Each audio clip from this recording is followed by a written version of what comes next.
Hello, listeners, and welcome back to a special episode of Metal Gear Resurrections. I'm your podcast host, Johnny Flores, and this one is titled, it's going to be titled Episode 10, Outtakes, Schmotakes, and Brocakes. This is going to basically be like the stuff that's been left out for what's going to be for the anniversary episode with Metal Gear D Model, aka Clint. And yeah, basically just us talking, gabbing about the Metal Gear series in total. Basically everything that didn't pertain to what we were trying to do with the anniversary episode. So I hope you listen and I hope you enjoy it.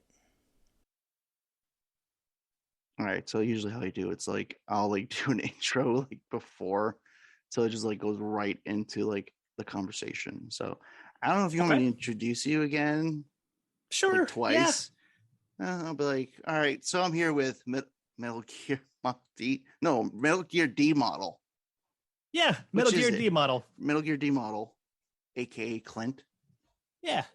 You've come onto the Metal Gear Resurrections podcast, which you use the Twitter handle better than I did. I usually go the whole full thing. You go Metal Gear Res. I'm like, oh, that sounds way better. Why didn't I just call the podcast that instead? Because that's not a real word. Resurrections is not a word. Is it not? I looked it up and it said it wasn't. Now I'm gonna look it up again because now I'm gonna sound stupid if that was the case. Resurrections. That's like when you resurrect more than one person, right? Exactly. I don't think I did can. resurrections in the cemetery. I resurrected well, in the Matrix cemetery. used it, and I'm like, Yeah. I think I have a case against the Wachowskis. I thought it sounded cool. To me, it sounded like Metal Gear Rex, but it was Metal Gear Res. Yeah. Well, when I came up with the title, it was because pretty much all the podcasts I was listening to, they were done. I was listening to I don't know if you heard Metal Gear Mondays.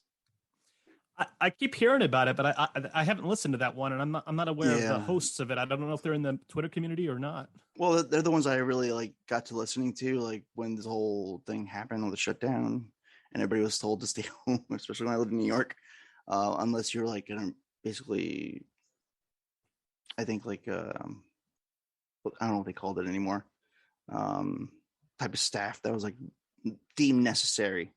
I think it was necessary workers, essential workers. Essential workers. There we go. Yep. And I was like, oh, I need to kill time because I'm being paid to stay home. And so I was like, let me type in Metal Gear in my podcast search.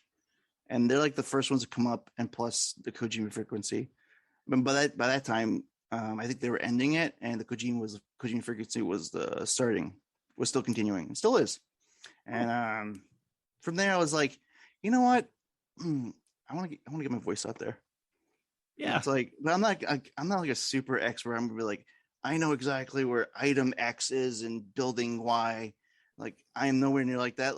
If the games are in front of me, I know where to go. I've been feeling that pressure of well, if I'm going to speak on Metal Gear, shouldn't I know? Oh yeah, use keycard 5 on building 2, floor 3 to get the blank. No way. Unfortunately, I'm not that guy. I really like playing Metal Gear, and I watched a playthrough of Metal Gear 2, and I was surprised how quickly the guy flew through it, because they didn't approach the game the way I approach the game. Even though I feel like I approach it the most optimal way, they just they knew what floor to go to first, and it's for the most optimization. And I don't. I'll test it. I'll go on every single floor, try to go to every single door, try to use every single key card. It's exactly how I play it. I'm just systematically checking every floor and every key card, and I'm like, oh yeah, there's a door I missed. I need to go back and try again the entire building. Exactly. But it's fun to me. Back in the day, that was open worlds, because everyone's favorite video games back in the 80s were Super Mario Bros. 3, Contra, Ninja Turtles, Castlevania, a whole bunch of stuff like that, where you'd run from left to right on a 2-dimensional screen and just hit bad guys running at you. And that's all it was. And Metal Gear, you got this pseudo 3D environment in front of you where you can go up, down, left, right. Yeah. You can go back and forth onto different screens. There's guards, but they have specific patrol patterns, and you can memorize them and get around them. It's more fun. It was different too, like compared to like the games I was playing. Like, yeah, what you just like basically named off like were the games I was playing during Yeah, those times for the NES all the days. best games on Nintendo were just side scrollers. Yeah, pretty much. And there are like very few rare games that like did something different and were like way more memorable as a result of it. Like even like I don't know, have you ever played River City Ransom? Yes, I have. My favorite Nintendo game. But that's one where you can actually go up and down also, and you can go back to previous screens. And the game actually makes you do that, where like you'll progress through the game, get to the halfway point, and then have to go back because you have to fight like gang members in a park or something who weren't there originally. Yeah, like I say, like I haven't played since like back in those days. That's one game I have entirely committed to memory. And that's like those are the times where it's like I couldn't afford those games. Like you can't like ask your parents like I want like 6 games because all these 6 games are like, you know, the ones like everybody's playing. So like Blockbuster was like my go-to.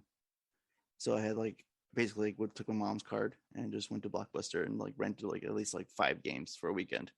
That's awesome that you had a Blockbuster. I lived in a small town, so I had P&T Video, which was just a local mom and pop video store, although it was huge. Yeah. And it had everything. And it was a Frocco's jewelry and video store, which was also huge and had everything. But it was another mom and pop shop. And that's how I got into Metal Gear. Oh, okay. So did you, yeah, because say like you played the NES version, right? Right off the bat. Yeah. I played the NES one right off the bat, and I don't know how I even honed in on it. I just, you accidentally come across games, and that was one of the ones I accidentally came across, and it was awesome.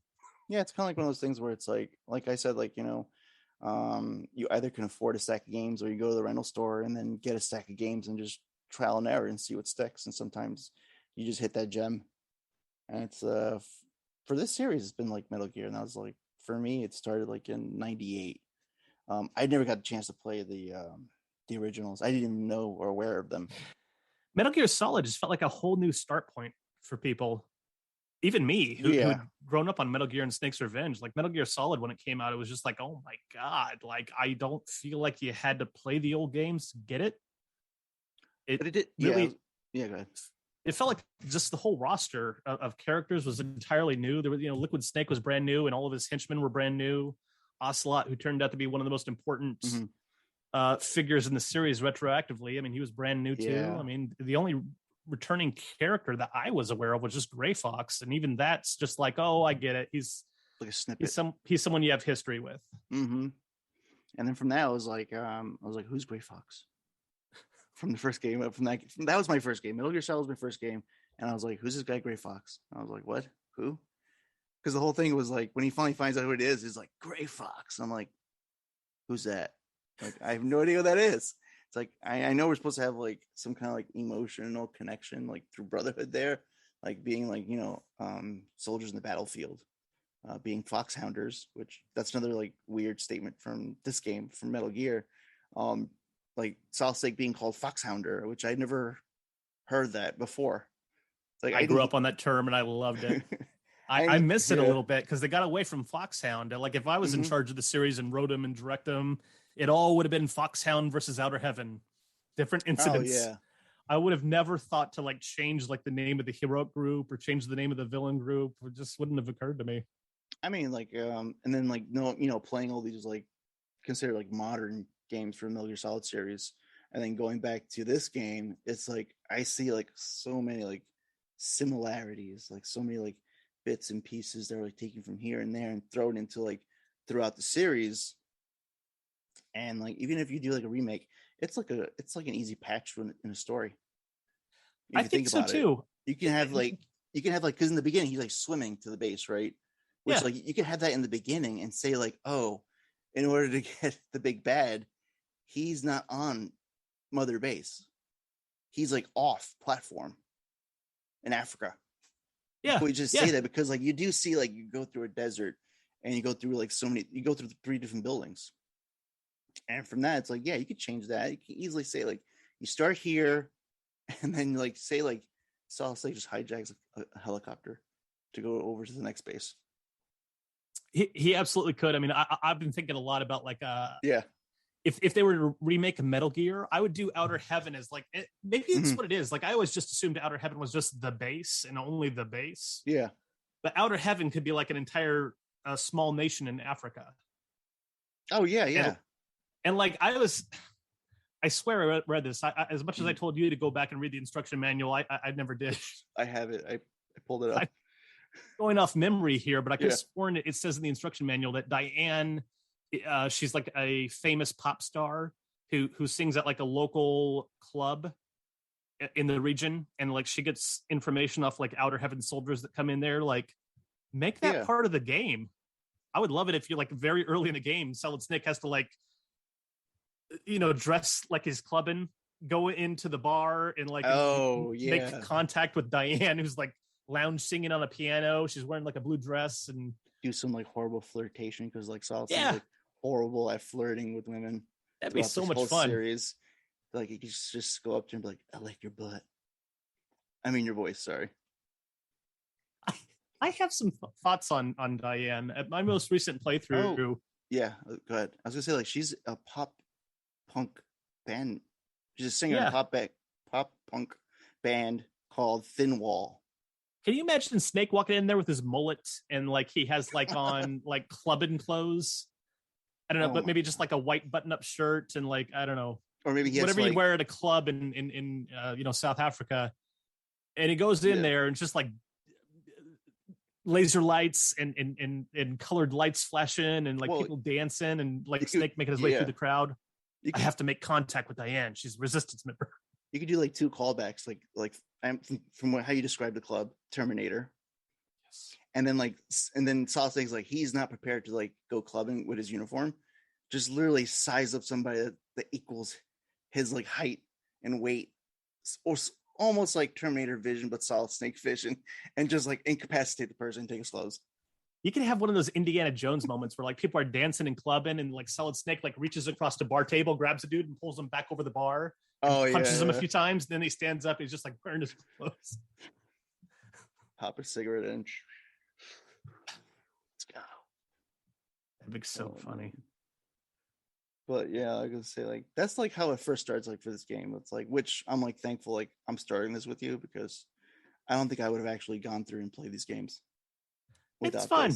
It's fun to go back. I mean, I think you'd said on Shane's podcast about how like whatever your entry point is in the series, that's fine. Yeah, I don't tell people like you got to play one immediately or even like these games. Like no, whatever game you like that gets you interested into the series, go into it and just like.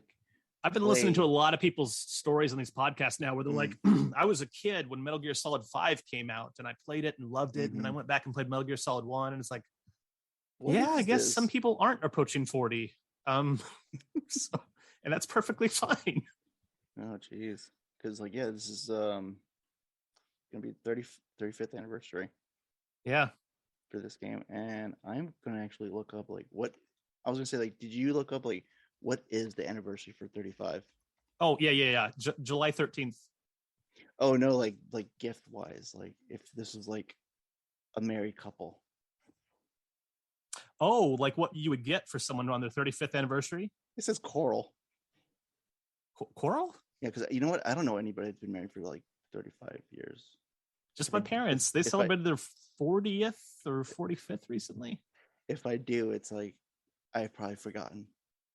Yeah, it says Vibrant Coral takes the cake as both traditional gift and preferred color this year, whereas Beautiful Jade, a stimulant of love, blah, blah, blah, comes in as modern gift. I don't know, it says Coral, 35th anniversary Coral. Let me see here. I had my 35th birthday 2 years ago before the pandemic started, and I don't remember anybody making a terribly big deal about it. But I do hope that like something is like, I don't hear anything. I don't see anything. It's a little bit embarrassing. Like I can understand like you had the rift between the person who pretty much like helmed the series for you. But I feel like that's exactly what it is. I mean, while Kojima was with the series and they did the 20th anniversary, which like was like leading up to Metal Gear Solid 4. Yeah. And the 25th anniversary, which is leading right up to like Metal Gear Rising Revengeance and Metal Gear Solid 5.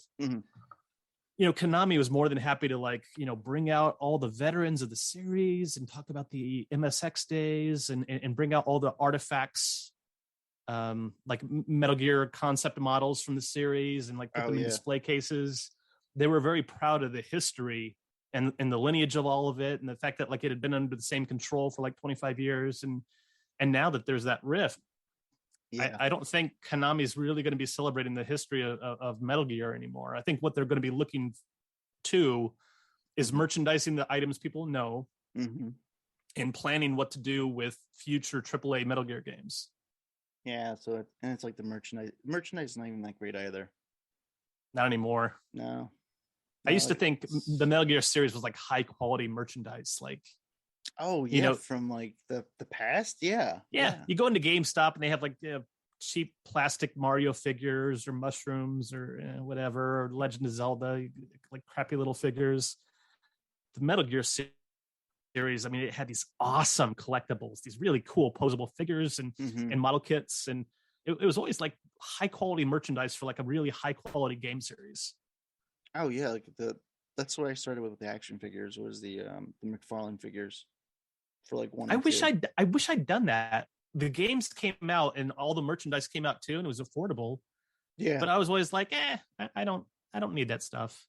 And now that I'm doing this like Metal Gear D model research build, I'm like, gosh, why didn't I do that stuff? Like that'd be so cool if I already had like Rex, Ray, and Shagahud and everything that's in Peace Walker. I can't even remember half of them other than Peace Walker and Zeke. And and now if I want to have like all of the Metal Gears on my shelves, I have to go buy most of them on the secondhand market. Yeah, I'm pretty sure like it'll cost you too.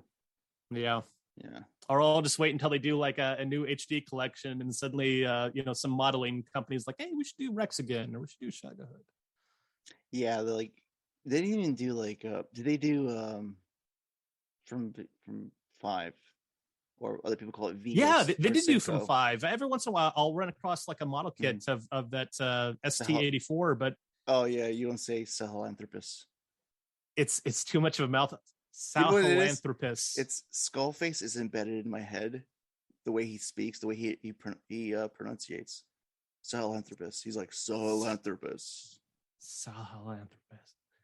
I see these words in writing all the time, and I read them all the time, and I'm like, oh yeah, I know that. And then when characters pronounce it in the games, I'm like, yeah, I know what they're talking about. But then when I try to say it out loud, I just sound so stupid. It wasn't even called like Metal Gear Sahelanthropus. It was just Sahelanthropus. Right? They didn't call it a Metal Gear. Did they? No. That's an interesting point. I'm trying to remember like how you even know it's in development in the game. Like, do you only find out that it's coming about because they capture Huey at some point, right? And then you break into like what seems like a power plant in a valley. It is, and you're kind of like stalking them to get Huey. Like you're going in to get Huey, and you get a glimpse of it when Huey gets like thrown down the flight of stairs again. Because I think that's like the second time. Like I think he was thrown a flight of stairs in Peace Walker. I forget how much you go through in that game, because when I beat the game, I'm like, gosh, there wasn't much story. But then I'm like reflecting back on it. I'm like, wait, well, a lot of stuff does happen in the game though. And then sometimes like the side ops include part of the story. Oh yeah, the most famous one I can think of is like the one where you have to go retrieve Volgan's body, which was fun. That was a lot of fun. That was a fun one, because that one I decided to like, you know what, I'm just gonna rip roar and just like basically like just shoot everything and everyone in my way for this body, because I thought it was like, for some reason in my head, like when I did that mission, I know we're going off topic, for some reason I thought it was like all right, I think this mission is time sensitive. They'll probably tell me like, oh, I'm halfway in it, and I'm like, I gotta get in there before a helicopter shows up and takes his body. So I decided I hate time sensitive missions. Whenever they put a clock over your head, I hate it. There was the one where they're like, there's like a convoy of tanks. You have to destroy 8 tanks in 10 minutes. I'm like, I don't want to do that. Oh, God. Just let me look through my binoculars and feel like I've spotted every single soldier, and then let me like figure out their patterns real slowly while I eat a sandwich. And then once I feel like I have it down, let me walk through the base where nobody can see me. That's kind of the beauty of that one. I think for that one, like even if you don't do it properly, it would actually deviate and give you more options.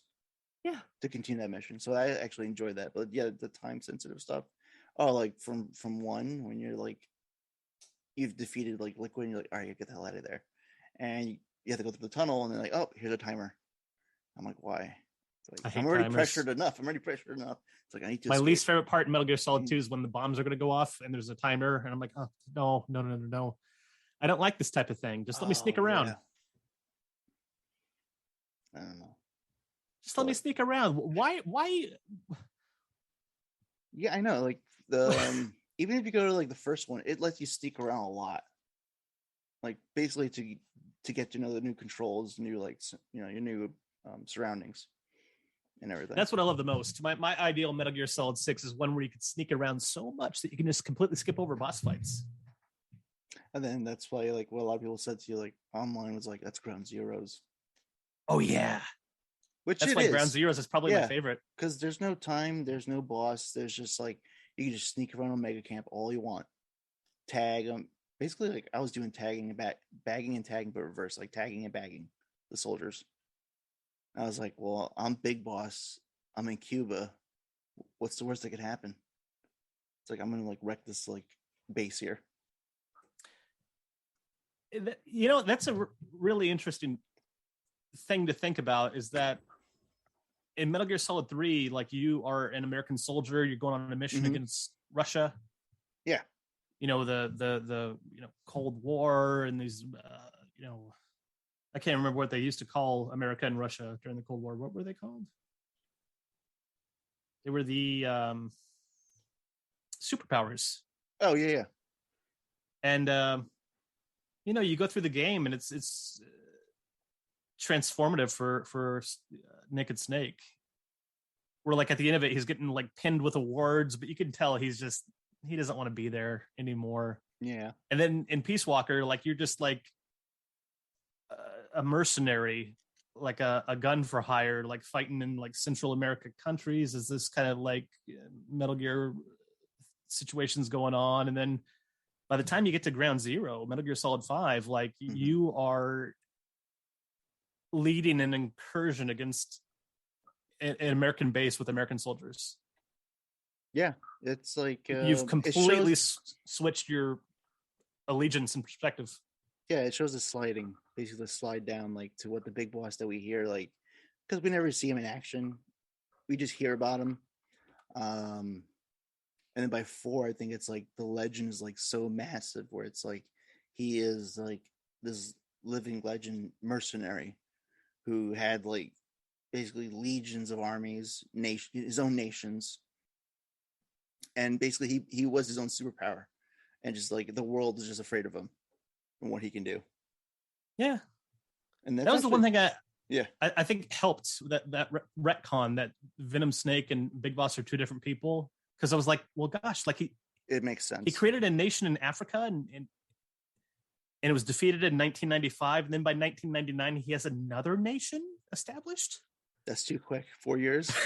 Too quick. That's too quick of a turnaround. Yeah. I've accomplished nothing in the past 4 years. And Big Boss created with another Metal Gear and like facilities and helicopters and soldiers. I couldn't have done that. And definitely like an upgraded Metal Gear from the first one. We should get back on track. We're here to talk about Metal Gear, right? Yeah, I know. It's like we're talking about everything else but Metal Gear. But yeah, like were there any differences between the NES and the MSX? Like I know that I've heard people say there is. Oh, but I don't remember. Tons of differences. Like in the NES version, you jump out of an airplane after like 3 soldiers jump out before you. Mm-hmm. And I remember everybody always criticizing those other 3 soldiers. They're like, well, those never come back throughout the entire game. Oh, okay. These other 3 soldiers are never mentioned. At the time, I mean, I was so young, I thought they were like Diane, Jennifer, and Kyle Schneider, but that doesn't really fit with the story. Mm-hmm. I think it's just like, they sent in 4 soldiers and you're the one that made it. Oh, okay. But you land in a jungle that's not in the MSX version. And it's actually really well designed. I mean, I really like the way the jungle plants look, and in the background there's like the night sky, and you're like on this like dirt path. And you have to navigate this jungle, which isn't too hard to navigate at all. And, you eventually start to see like little concrete structures that look like kind of prison cells or something. And You jump into the back of a truck, and the next thing you know, you're right in front of building 1, which is no longer a dock with an open garage door. It's now just like the front of a concrete base with a door and a few trucks parked in front of it. But you go inside, and the level design starts to get a little similar. At first, not so much. It's like 6 screens of nothing but like parked tanks and parked jeeps. Yeah. And very frequently there are soldiers. But as you start to go deeper and deeper into that first floor, the level design starts to match up with the MSX version a little more. Okay, yeah, because this is my first like time playing the game, and it automatically like goes right into like it just like slides down like it's like MSX, and I was like, oh okay, I was like, this is from the from those I never played the NES ones. I like I said, like I never realized what basically this game existed until like much later in the series.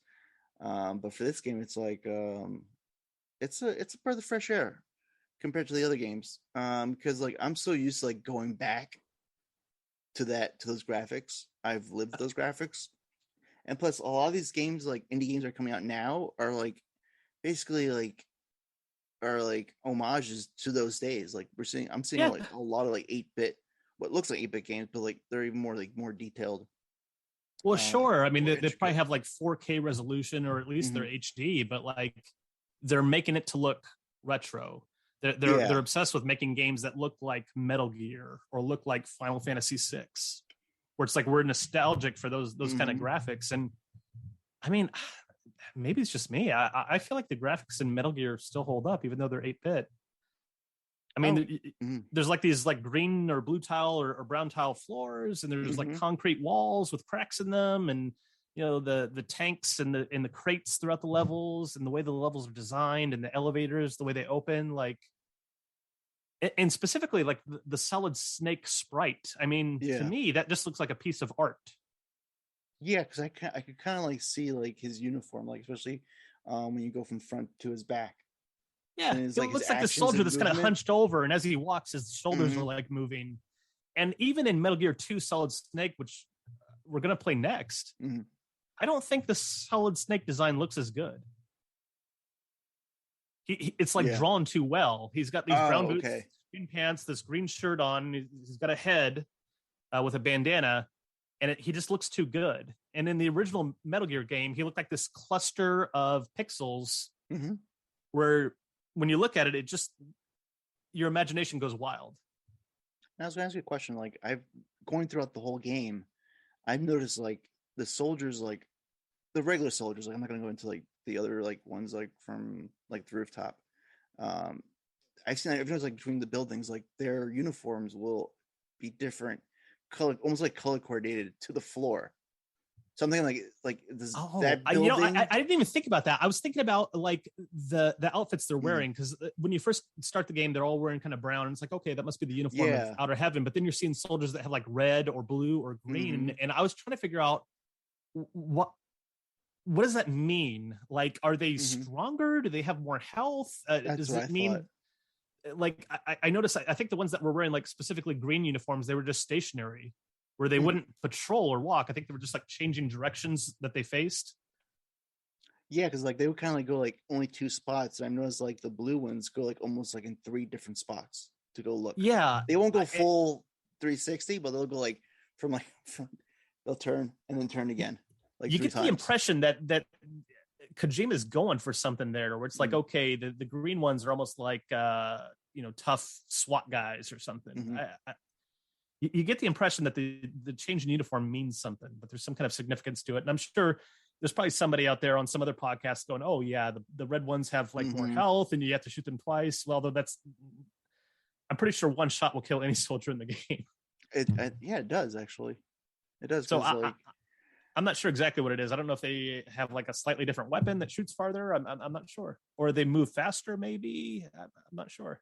Yeah, that's the only thing I could really like take away from was like some of them were actually matching almost like the buildings, the building and the floor they were in, like the uniforms would match some of the tiles on the floor, and I was like, all right, That this could is be like it. I glue mean, when we're talking building. about an 8-bit system, we're talking about like a limited palette of colors. And I know in Metal Gear 2 Solid Snake, the first time you see Metal Gear D, it's like it's standing on like gray dirt, and it is gray.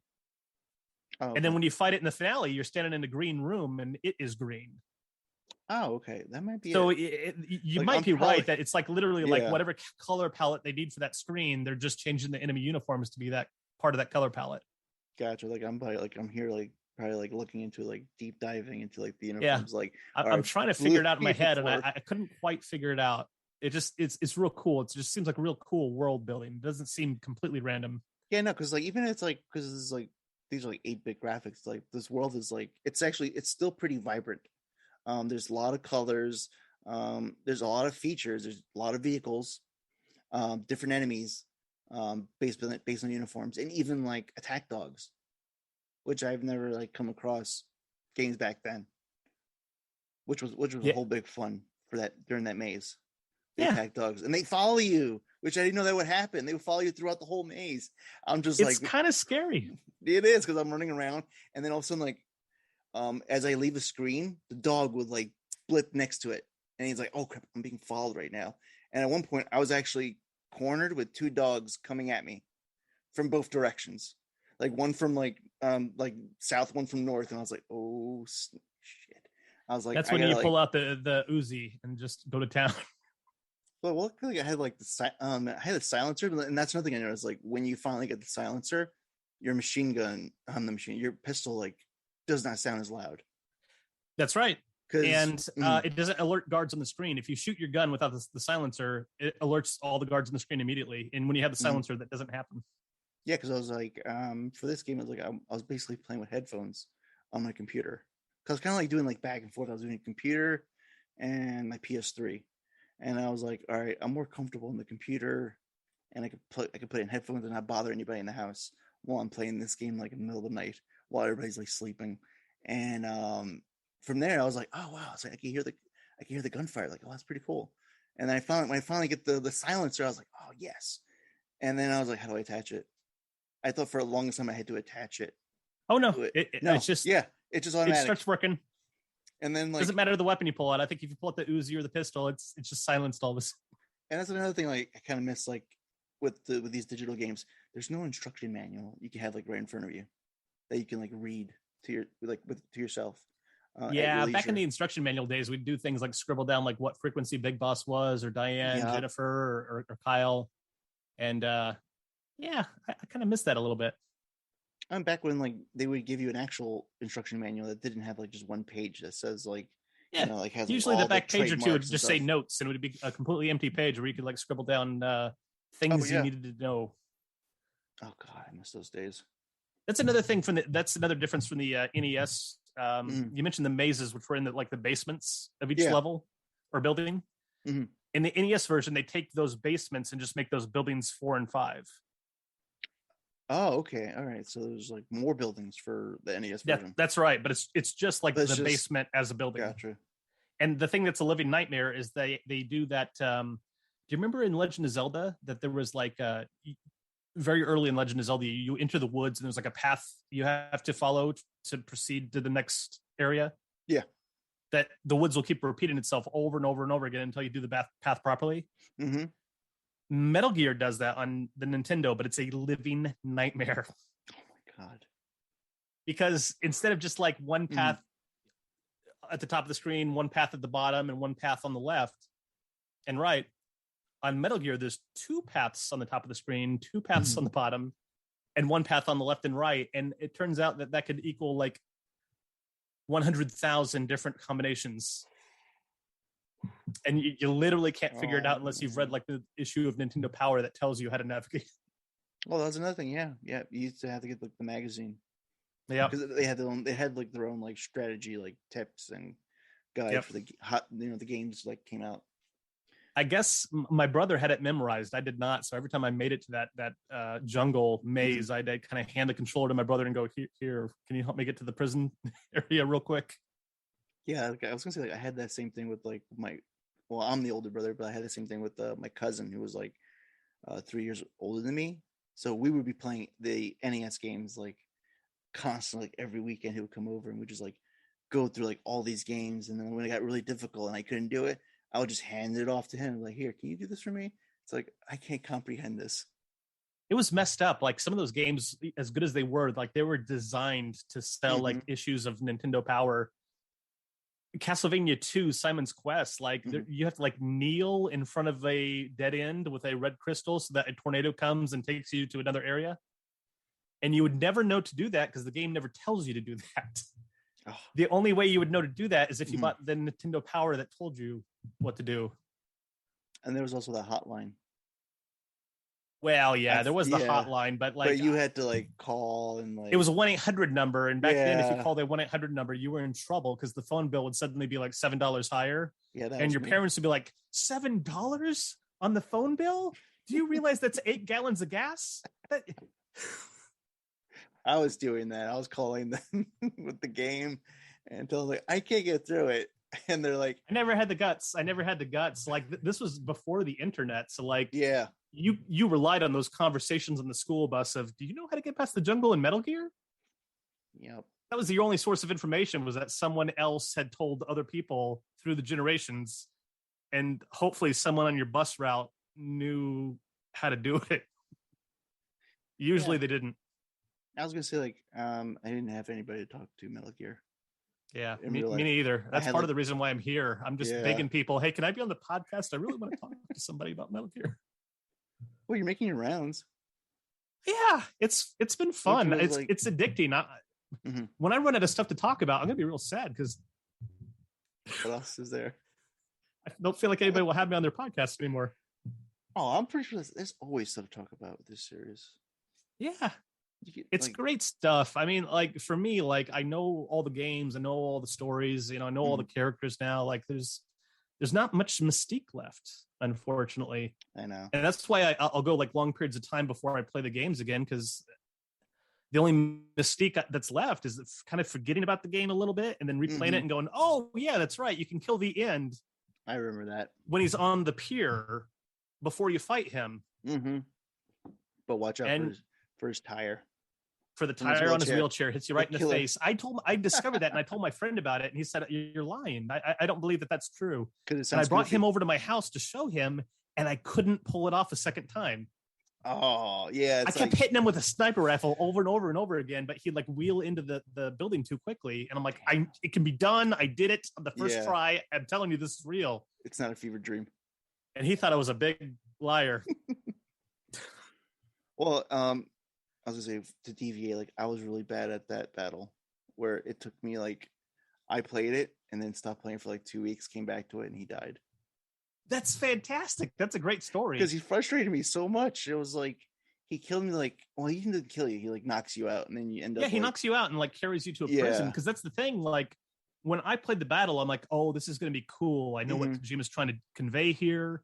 I'm going to take it really seriously. Yeah. I'm going to like lay down and put on the best camouflage I have. And I'm going to slowly crawl to the top of the cliff. And when I get to the top of the cliff, I'm going to pull out my sniper rifle and slowly look around the screen until I find this guy. And maybe I'll even have some plants in front of my face. Maybe that'll give me a little bit of extra cover. And I tried to do that. And the next thing I know, he's standing over me going, ha, you thought you could sneak up on me, huh?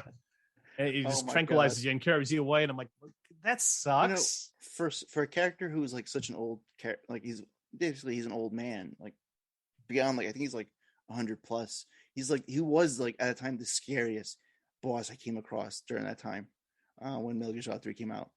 He was. They tried to make the Fear the scariest boss, but he was not the scariest boss at all. Nope. He was kind of the silliest. Every other boss scared me way more. The Fury, the End, the Pain, the Sorrow. I was so much scared. Vulcan. Yeah. I was so much scared of everybody else. But when I fought the Fear, I was laughing most of the time. Yeah, because I think he tries to come off like a mixture of the Predator mixed with like Spider-Man, Wolverine kind of like mix. Yeah, he's like popping his joints out of socket, like climbing really up trees backwards, and it's like, this is just kind of silly. When he did that, I was like, oh, that's disgusting. It's like, why doesn't like Snake remark like, that's gross? You could just do that to your body.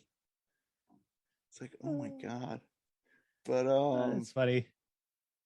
let's say going back Yeah, for yeah, I yeah, know. we should refocus on the original Metal I know. Gear. I'm really bad at that. Like that's why I always like when I have a guest on like now because like I got my brother helping me because it's difficult doing this by yourself trying to talk Oh like yeah, by yourself. I get off topics so easily, and Yeah, that's my just because I love the series so much, I don't want I to leave people mean, with the impression that the original Metal Gear is boring and it's easy to lose no, track of it's what you're talking not. about. Yeah, that's me. That's me as well. Like my brother would actually like signal me like would like hand signal like get back on what you're supposed to be talking about. Is that the signal?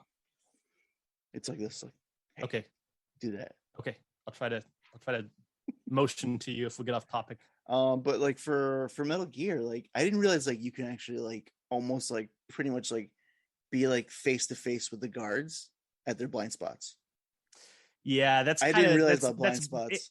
it breaks the illusion, and I like to Yeah. maintain that illusion, so I try to take it a little more seriously. But the truth is, if you're just like underneath their chin, you can walk right past them, Yes. and like 3/4 of your body like moves past 3/4 of their body, and they don't see you because their head is not looking directly at like your head. So, you know, you can cheat the gameplay mechanics. But Yeah, I was like, I try to take it as seriously as I can. I'm like, okay, I'm gonna wait till their back's turned and I'm gonna run past them. I only perfected it in my third playthrough. You did 3 playthroughs? Yeah, 3. So far 3, and I'm gonna keep going back to it because That's awesome. I like this is like how I break it down like for these games. It's like for those kind of like those kind of things that you kind of like cheese the game basically. I kind of like put it in my mind like all right, even though like Snake is like basically this is his first operation, it's like he's been trained to like basically infiltrate and sneak. So it's like yes, I'm like you can actually like there are people out there who can like basically you will not know they could be like right behind you. Like people in the military, like they would like be right behind you, would not know they were there, and just like as soon as you turn around, they're gone. That's Like scary. that's where I come with that belief. It's like I don't want to break out of the like fourth wall of the game. Like, well, this is because of the limitations. Like, no. It's like Snake is just that elite right here. It's like He this is is his that first elite. mission, but he's been trained by Big Boss. I just watched Top Gun 2 yesterday, and I'm not going to spoil Mhm. anything for you because you probably want to see it too. But like, there's a scene where he's training the new guys, and they're flying their jets in a pair, Yeah. and they're like, "Where the hell is he?" And then he's underneath their jet with his, Yeah. and he like barrel rolls over the top of them, Mm-hmm. so that like his windshield is like right above the other guy's windshield. He's like, I'm here, and you're dead. Kind of like that. It's kind of like that. But let's try to mm-hmm. let's see if we can kind of talk our way through the game from the beginning. I really want to do the original Metal Gear justice here. Yeah. I don't know how long we've been talking. We probably wasted an hour just like kind of stream of conscious. But I really want to convince people that the original Metal Gear still has value. And there's all these conversations. People are like, oh, they should totally remake Metal Gear 1 and 2 for the MSX. And like, put it in the Fox. Well, they were saying that like 10 years ago. Yeah. Put it in the Fox engine and like make it one game. Like make the original Metal Gear like the Virtuous mission. And then take Metal Gear 2 and make that the full mission. And it's like, no, you don't need to do that. A remake would be cool, but they are two different stories, and you should treat them as two different stories for one. And two, there's still a lot of value in those original games. Oh, most definitely. Basically, like they're like it's like these are the beginnings. This is the beginning of the franchise. Yeah, and this game is the breakthrough. I mean, this is people have pointed out. Oh, well, no, there were other stealth games before Metal Gear, and that's true. I mean, there were other games with stealth elements, but I mean, this is the iconic stealth title. Those other games that came out before Metal Gear, I don't think like, that was like, those games came and went. Those franchises, they're not, they didn't birth a Kojima. They didn't birth a Metal Gear franchise. This is like the first blockbuster of the stealth genre, and it's still great. Like, flashback immediately to 5. It could have been like to numerous of like any of those like platforms. I actually see like Snake swimming in that ocean. And I flash back to it, and I kind of see like what the emblem is supposed to be. the Outer Heaven emblem instead of like we're beyond Diamond Dogs because now we're at Outer Heaven, and I see it, and I can actually see the base itself, how the soldiers patrol, because I've actually played Metal Gear, go back to 5, and kind of like monitor and look for the similarities there, and like the patrols and the soldiers, I'm seeing all of that just before that happened. I'm glad you brought this up. We're not going to get straight too far off topic, but like when Metal Gear Solid 5 was coming out and they're like the missing piece of the puzzle, see how a soldier becomes a demon and stuff like that. And like, they've got like pictures of Big Boss with blood on his face and he's got like a horn or something and he's got fire behind him and he's rubbing soldiers' ashes on his face. I'm like, oh my God. Like I had a mental image of how Metal Gear Solid 5 would end. And this is how I thought it would end. I thought it would end by you, incurring on a base in Africa or something like that, and like wiping out Skullface in that base in Africa or whatever. But like when the game ends, like the facility is yours. And I thought the game was gonna end with like these concrete walls with like cracks in them, and like soldiers pulling into this like first level garage with these like transport trucks and like unloading cargo crates and setting them down. And I thought we would see Big Boss and Master Miller walking and talking down this hallway about like the themes of Metal Gear and what it's all meant and like what they're trying to accomplish. And, as they're making their final point, I thought we would see them walk out onto that dock, that very first screen in the very first Metal Gear where there's a fence and tanks parked next to them with crates next to them. And the camera pulls back and you just see that there's this like large lake or body of water in front of them. And you see like the Metal Gear Outer Heaven Building 1, as it pulls back and those two figures get smaller and smaller and smaller. I thought that would be the end of Metal Gear Solid 5. I thought that'd be pretty cool. Well, I think if you're going to interpret 5, I think actually we do get a glimpse of that, but not like how you described it. For going back to I'm sorry, we're going off topic again. It's okay. We'll go off topic a little bit. Because you know what, editing, but this is part of the fun of it. These two games are so connected.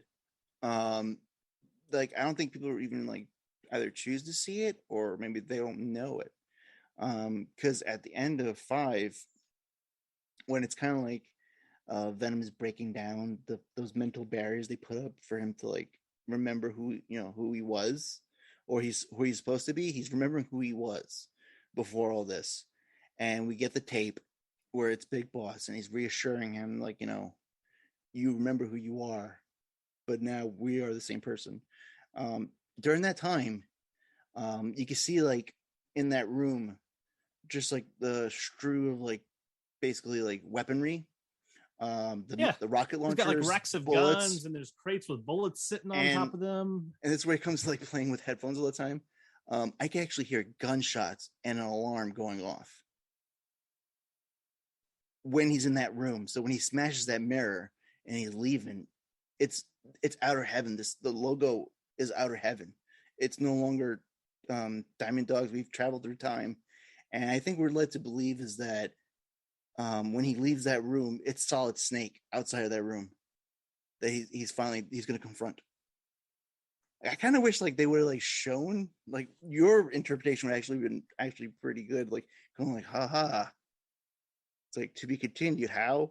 Go to the past to play Metal Gear. That would have been a fun Easter egg, kind of like in Peace Walker, where if you keep playing it past the ending, that's where you find out that Paz is the bad guy and you fight Zeke. Yeah. It'd be cool if there was a way in Metal Gear Solid 5 where if you keep playing it, you can be in that room, that concrete room with 2 doors and 6 crates where Solid Snake walks in and he's got all of his arsenal weapons. And it's like the toughest boss fight in video game history where you can barely even beat him. But like if you're able to beat Solid Snake, it says like time paradox. Oh, that was it. But you know what? Like, if he kills you, it's just like game over. Yeah. It's like going back in time. It's like there was supposed to like be like more content for this game. Yeah. I forgot. And I think they were like going to do something like that. Like I got that feeling like there's going to be a lead up, but we'll do some research when we talk on Metal Gear Solid 5 and we'll dive deeper into it. Let's go ahead and let's Lindelof, who writes, and I think he might direct now, but he created Lost. Mm-hmm. And I can't even remember what network Lost was on, but basically the studio was like, "Oh, great, we have a hit show. We're going to keep this show on TV for 12 years." Yeah. And Damien Lindelof is like, "No, like I have a vision for this. I want to end it like 3 seasons in and done. Like you can't keep doing these gags for 12 years." And then the studio comes back to him and they're like, "Well, what about 11 years?" No, like you can only do so many flashbacks to Jack being an alcoholic. Exactly. When he was a doctor before it just gets old. And eventually, like, he had to negotiate it all the way down to, we're going to end after 6 seasons, and seasons 4, 5, and 6 are going to be like shortened. They're going to be like half the episodes. But even then, it had gone on longer than he'd wanted, and then the show just kind of, it wasn't very good by the last season. Yeah, it kind of fizzled. Yeah. Anyway, bang. Back to Metal Gear. I might cut that. We probably need to cut a lot of that. Go ahead and cut a lot of that. We don't need that. We don't anyway, get lost. So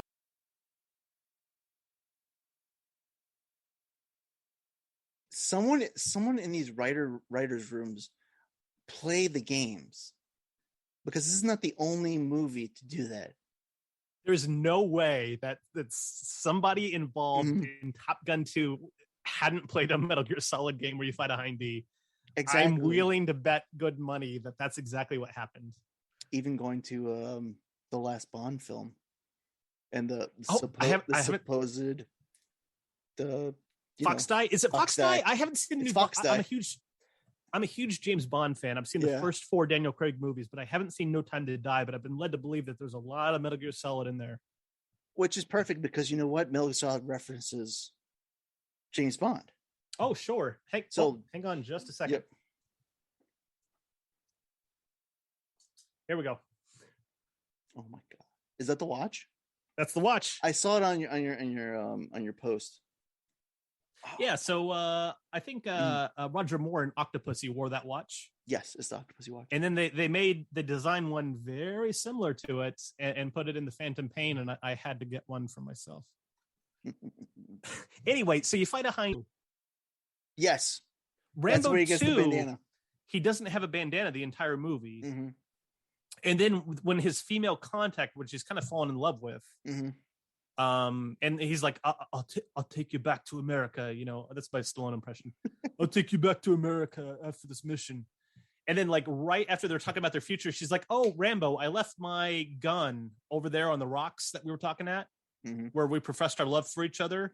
I'm going to go over there and get my gun. And then some Viet Cong soldiers just gun her down immediately. And he freaks out and kills them. But I think when he buries her body, he like tears some of her red dress off and ties it around his head. Yeah, that's where my mind went to. That's where Snake should get his bandana in the Metal Gear movie. And that's what the evidence he should have to prove to Petra. Snake just kind of spits out his drink and goes, what the hell? Oh, have like almost like a radio show. That'd be fun. That'd be a fun thing to work into each of these episodes to like do our own little thing. Like when you'd wished Lana good morning, Metal Gear Nation. Mm-hmm. And we got into the back and forth about Snake being so thick that he didn't notice that Master Miller's not even Master Miller. Oh yeah. I think that would make a good one for the Metal Gear Solid episode. I would do it. Let's try it. We're recording these almost a month in advance. We might have a little time to play around and add some audio. Yeah. Sweet. You mean like, oh, do you want to cue it in the podcast, or were you doing like a different? Yeah. Let's see if we can. Shane has some. You listen to Shane's spaces a lot, right? Yeah. Have you caught wind that there's somebody in her spaces that follows her? You did that can do a really good solid Snake impression. You mentioned somebody. I don't know who it is. I might have missed. I'm gonna have to ask Shane. Yeah. There's somebody in there. They are a dead ringer for David Hayter. I mean, and Shane said in the past before, you can get David on your podcast because he likes to go on podcasts. I feel like Shane could get David. I don't. Yeah, she got the pull, but I don't think she'll do that. Like something so like that. Yeah. We could honestly just pull an audio file of David as Snake saying, "What the hell?" Could do that, yeah. Because Snake doesn't say anything through the entire game. No, yeah, exactly. Unless you call somebody and you're like, "This is Solid Snake, come in." Mm-hmm. That's literally all he says the entire game. Anyway, let's rewind. hopefully you Rewind cut it. all of that segue, and we'll return to what we're actually talking about. The thing I like about Metal Gear, a lot of video games that you would play in that era, you would get to the boss fight, and the boss would be like 12 feet tall or 18 feet tall. Yeah.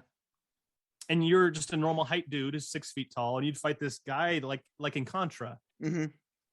In Contra, you get to the end of a level, and it looks like there's like a jukebox at the end of the level. And there's like this football player with spiky shoulders that like runs back and forth and hits you, and you have to jump over him and shoot him. And he's like 18 feet tall. In Metal Gear, everybody you fight, whether they're the normal guards in Outer Heaven, the prisoners, Dr. Petrovich, or the boss fights, everyone is a normal sized human. Yes. And they're all kind of realistically strong. They're not like superhumans. They're just like human. Yeah, I mean, sure, you're hitting them with a few remote control missiles too many, but for the most part, but none of them like the boss fights in Metal Gear feel like real people. Yeah, because like nobody has like any really special abilities. They're just like good at. They don't have special things. abilities. They're not crazy powered like most video game boss fights are. They feel like just I'm fighting a guy that's a little stronger and a guy that's just a little better of a shot than your average Outer Heaven security guard. Yeah. There's no like we don't go into the whole realm of like, you know, people with abilities. They're like way beyond a normal human being. It's all grounded for this game. Yeah. And I like that. And I think they do a series of Metal Gear Solid movie adaptations. I really think it needs to start there. Yeah, I mean, like, I don't know. There's like, I'm worried if they start with something like the Skull Unit, where these like bullet sponges show up. Oh my god, yeah. Or like these hot chicks that look like the Borg from Star Trek: The Next Generation, and every time they show up, people turn into zombies around them, except for the hero. That's just, I think that's like, you have to work your way to that. It's too outlandish. Yeah. But start with Outer Heaven. Start with the Machine Gun Kid. Start with Shotmaker. You know, start with these very normal mercenary types before you slowly start to get into something a little more weird and out there, like Psycho Mantis or Fortune, or who's the weirdest boss fight in Metal Gear Solid 3? Is it the Pain? It probably still is the Pain, because it's just like bees. He has like wasps in his stomach that he spits at you. Yeah, like machine gun bees. Yeah. Or grenade or bees. the Sorrow. Like there's some really weird bosses that are iconic, but like you kind of have to work your way up to them, you know? Yeah, and I don't know what exactly, because the way like they're showing all the, like the pre-production like photos and artwork, it's just wild and out there from the get-go. Yeah, it's everywhere. There's like a Hydra coming at you, blend. And it's just like, oh my god. And I'm like, oh yeah, it looks crazy now, probably because it's all like pre-production stuff. It's like this is probably stuff that, like they're just showing to like people who are like in for like the movie, like the producers, like this is what we're thinking about. This is like, kind of like the style. That's what the director claimed. He said this isn't official concept art. He kind of compared it to kind of like what George Lucas did when he tried to sell Star Wars. He spent his own money. He went to Ralph McQuarrie and said, I need you to do like 7 or 8 paintings for me that I can take to the studio and show Fox, hey, this is what I'm thinking. This is what the movie will look like. And that's sort of the impression I got from this Jordan Roberts guy, that it was just kind of like concept art that he threw together that wasn't official, but just kind of like captured a flavor. And it's a flavor the flavor's kind of scary. I think a little too busy. Yeah. So anyway, back to Metal there to kill Venom Snake, and maybe Venom Snake's trying to throw him off. Like it could be interpreted a few different ways. And I think like a movie adaptation or maybe a remake as a game could answer some of those questions. Maybe it's Big Boss against Big Boss. Yeah, because like going through like the whole game history, the real Big Boss, he's got like almost like issues with like these bigger than larger than life like characters and bosses that he's come across, to the point where he just like he even refers to like Solid Snake and Liquid when you hear in the tapes that they're freaks. product of science freaks. So I can only imagine like what he was thinking of the creation he created of Venom, because basically, yeah, he had a hand in it. Someone else started it, but he took hold of Venom. Like that was a project that was not even his. It was Zero, wasn't it? That was his project. I think so. I think he had an idea. Terrible. That was Zero. Yeah. Right. Oh no, and also like with the whole Venom snake. I think when he heard when Big Boss went down in a coma, he didn't know for how long. I think he started to do body doubles. That's where the whole body doubles started beginning. That's right, because in Ground Zero, you're in a coma for 9 years along with the medic. They lead you to believe that Big Boss has been in a coma. The medic has been in a coma for 9 years because it happens very quick. But maybe not Big Boss. Maybe Big Boss is just undercover. Yeah, because if you go back to get you out of there, if you go back to I think what's like the truth ending, it's very quick. It's very sudden. You have to look straight to your left when you're waking up as Venom, and Big Boss is already up. And he hears someone moving and jumps back into his bed. Oh, I didn't see it until I saw it online. I didn't know that until someone online pointed it out by playing the game, and they said like, you didn't notice this, but check this out. When you wake up, like, because the first time it's like it's like the beginning of the game, but when you go through the whole game, you're at the truth ending. You're waking up as Venom, and you're seeing everything come to light. That's truth. Where the photo is like finally shown. Right in the beginning of that, you have to go straight to your left. And that's interesting because probably what I did, because is that the moment that Quiet comes in there to kill you? It's after, yeah. I probably turned to the right and I'm like, to look at the radio. I want to see. No, I was probably turning right to look at Quiet. If that's the moment Quiet comes in the room and Big Boss saves your life. Yes. And that's how like Big Boss is like already like up, and he has like all his body basically works, because like when you're Venom, you're just basically just like flopping all around. Oh yeah, you're the one who's limp, and he's the one that's not limp. Yeah, he's not limp. He's like agile. He can like crouch. Huh. Happens there's very a lot quick. to discuss. There's like once you miss it. I'm gonna have to look into that because I was always a little confused. I'm like, wait, have you and Big Boss been in a coma for 9 years exactly the same, like in the hospital room, side by side? They make you think or did he come in there later, like with bandages around his head, like undercover? And if he did come in there undercover, how come he didn't bring weapons with him? Like, why doesn't he have like a gun taped to his back or something? No, they don't, that's I don't know. We'll get into that later. We'll get into that later. Dissection of that, yeah.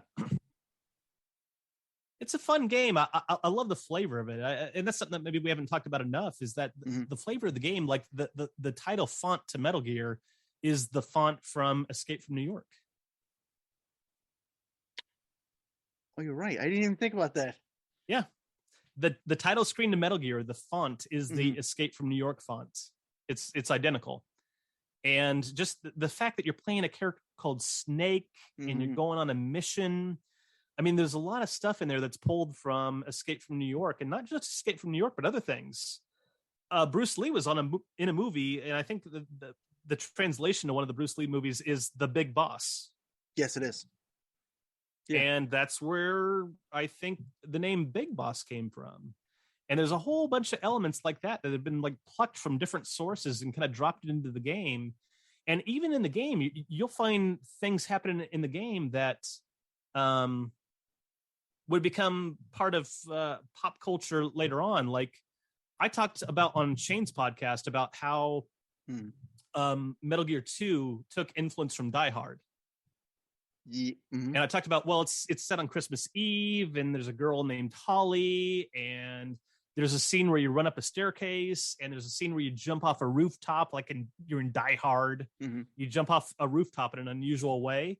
Well, to tell you the truth, that happens in Metal Gear before it happened in Die Hard. Yeah.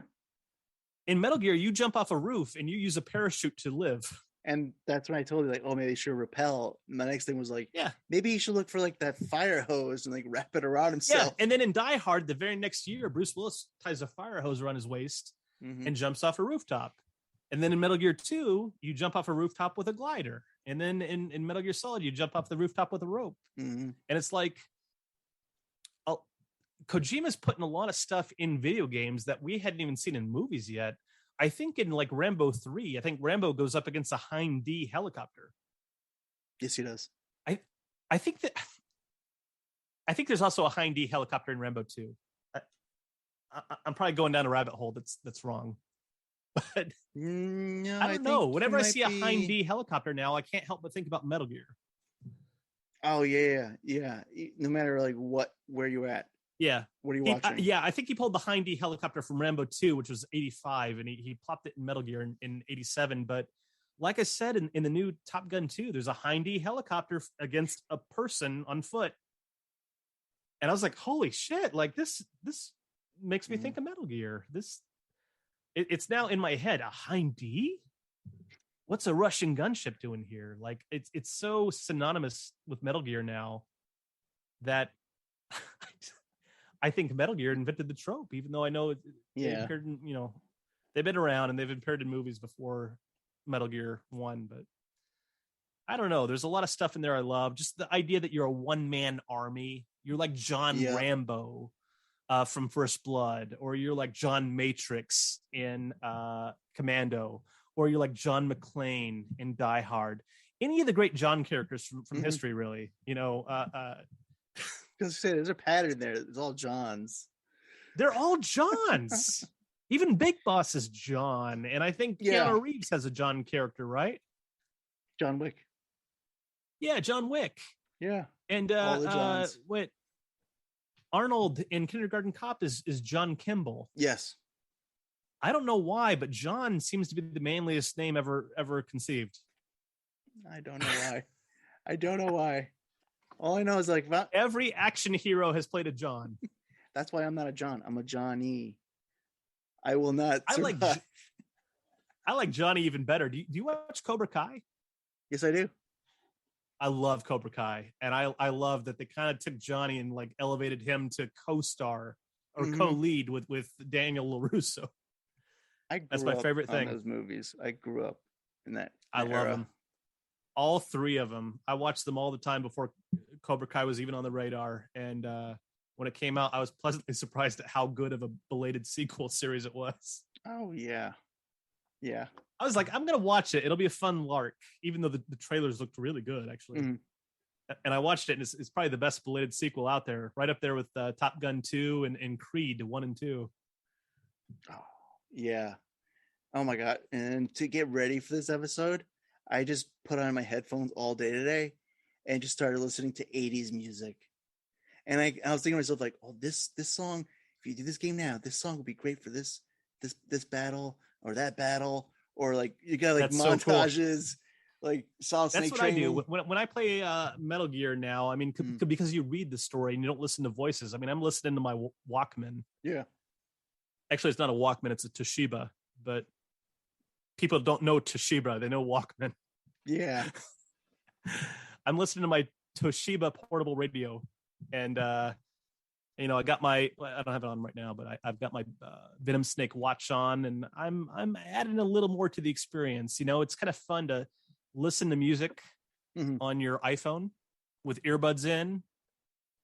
You can have on your Casio watch that looks like the Venom Snake watch. You could text people on your phone or on Twitter and say, "Hey, I'm in building 2, level 3. I'm trying to save Petrovich. How do I do this?" And people will respond. I mean, we're finding that a lot of the stuff that was in Metal Gear that just seemed like high-tech military equipment, right here in the present day in 2022, it's just the world we live in now.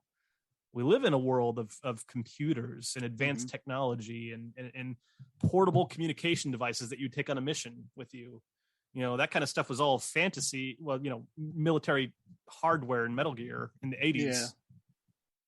But now it's just like our normal daily lives. We're on computers and we're using communication devices and sending text messages that we have our cell phone underneath our desk looking around to make sure there's no boss or manager or supervisor looking at us. I don't know. I don't know what more I can say about it other than it just seemed like the perfect blend of all the movies I loved growing up with. Oh, and you can see it. It's like, even though like this Yeah, game is like 8-bit, it's like the 80s are there. It's in that game. It's there. It's present. I mean, Mm. you're rescuing female hostages and mad Mm. scientists and other soldiers that are buddies of yours. You're a one-man army. I mean, we didn't have the internet when Metal Gear came out, so when we saw that cover art, that Metal Gear cover art, that we didn't necessarily know that it was Kyle Reese from the Terminator. Yeah, it didn't put it together. But we looked at it and we're like, gosh, that it really looks like Kyle Reese. And it really looks like what Kyle Reese is wearing in the Terminator. But unless you had access to the behind the scenes photos of the Terminator, which nobody did. Yeah. You just weren't sure. But it was part of the flavor of the game is that you were like Kyle Reese. You were a guy on a mission. You had no equipment. You're dropped into the situation and you have to find clothes, you have to find weapons, you have to find equipment, and you're going up against the odds are against you. Yeah. And you're trying to protect a target. In the case of Metal Gear, you're trying to rescue Gray Fox and other prisoners of war. You're trying to rescue the mad scientist, Dr. Petrovich, and his daughter, Ellen. You're trying to rescue Jennifer's brother. You know, you're having radio conversations, which we'd see in Die Hard the next year, where Bruce Willis gets one of the bad guys' CB radios, and suddenly we see that in Die Hard, like Bruce Willis, he has a relationship that develops with the main villain, Hans Gruber, and it's entirely over CB radio. Yeah, because if they were in the same room together, they'd be shooting at each other. Exactly. But suddenly you had a means where the bad guy and the good guy could develop a relationship over a radio where they're kind of inaccessible to each other. But that relationship is developing and it's all escalating up to this grand finale where, you know, Bruce Willis is going to have to beat Hans Gruber at the end of the movie. And that's exactly what we see in Metal Gear, that your relationship with Big Boss develops over the course of the game. And at a certain point, you start getting hints that you might know who's in charge at Outer Heaven. You start getting bad intelligence from Big Boss. You know, he betrays your trust 3 times. He tells you to get in the wrong truck. He tells you to enter the wrong door. And he tells you to turn off your gaming system so that you can't play it anymore. And that the mission's over. You need to abort and leave immediately. And that, you know, your relationship develops with him over radio until you finally see him in the flesh at the finale of the game. There's a lot of cool stuff in the original Metal Gear. I think there's a lot of cool stuff to think about that you just don't get out of Super Mario Brothers 1 or 2 or 3 or Castlevania or Contra or Super C. All these games that we loved as a kid, I find myself coming back to them less and less and less through the years. Yeah. Metal Gear is one of the few that I keep coming back to because there's a little more to it than your typical 8-bit game. Yeah, because like this is like for me, like if I'm playing it back then, this is like the very first game where stealth is the key of the game. Everywhere else, all the other games, you can't sneak past these enemies. It adds an element of realism because you're playing. I can't even remember. Like there's like Smash TV or like Bayou Billy or I think there's one game called just Commandos. A lot of games that maybe had the overhead perspective. Yeah, you're a soldier on the screen and soldiers are just coming onto the screen and they're coming at you and they're shooting at you. And they felt like quarter eaters in the arcade. Yeah. And it was fun and exciting, but there's something about evading enemy soldiers that feels more real and grounded. I can sneak past this guy, walk into the back of a truck. Oh, look, somebody left their key card in the back of this truck. I'm going to pick up that key card and start trying to open doors. and I'm sneaking past guards, and I'm now trying doors, and some of them open, and there's a prisoner in there who has information that actually directly contributes to something you need to know in the game, rather than just useless intelligence. And there's other doors you try to open when you find a key card and they don't open. Yeah. You're going to have to come back to that area later and try it again once you find a few more keys. There's a lot more going on to that game.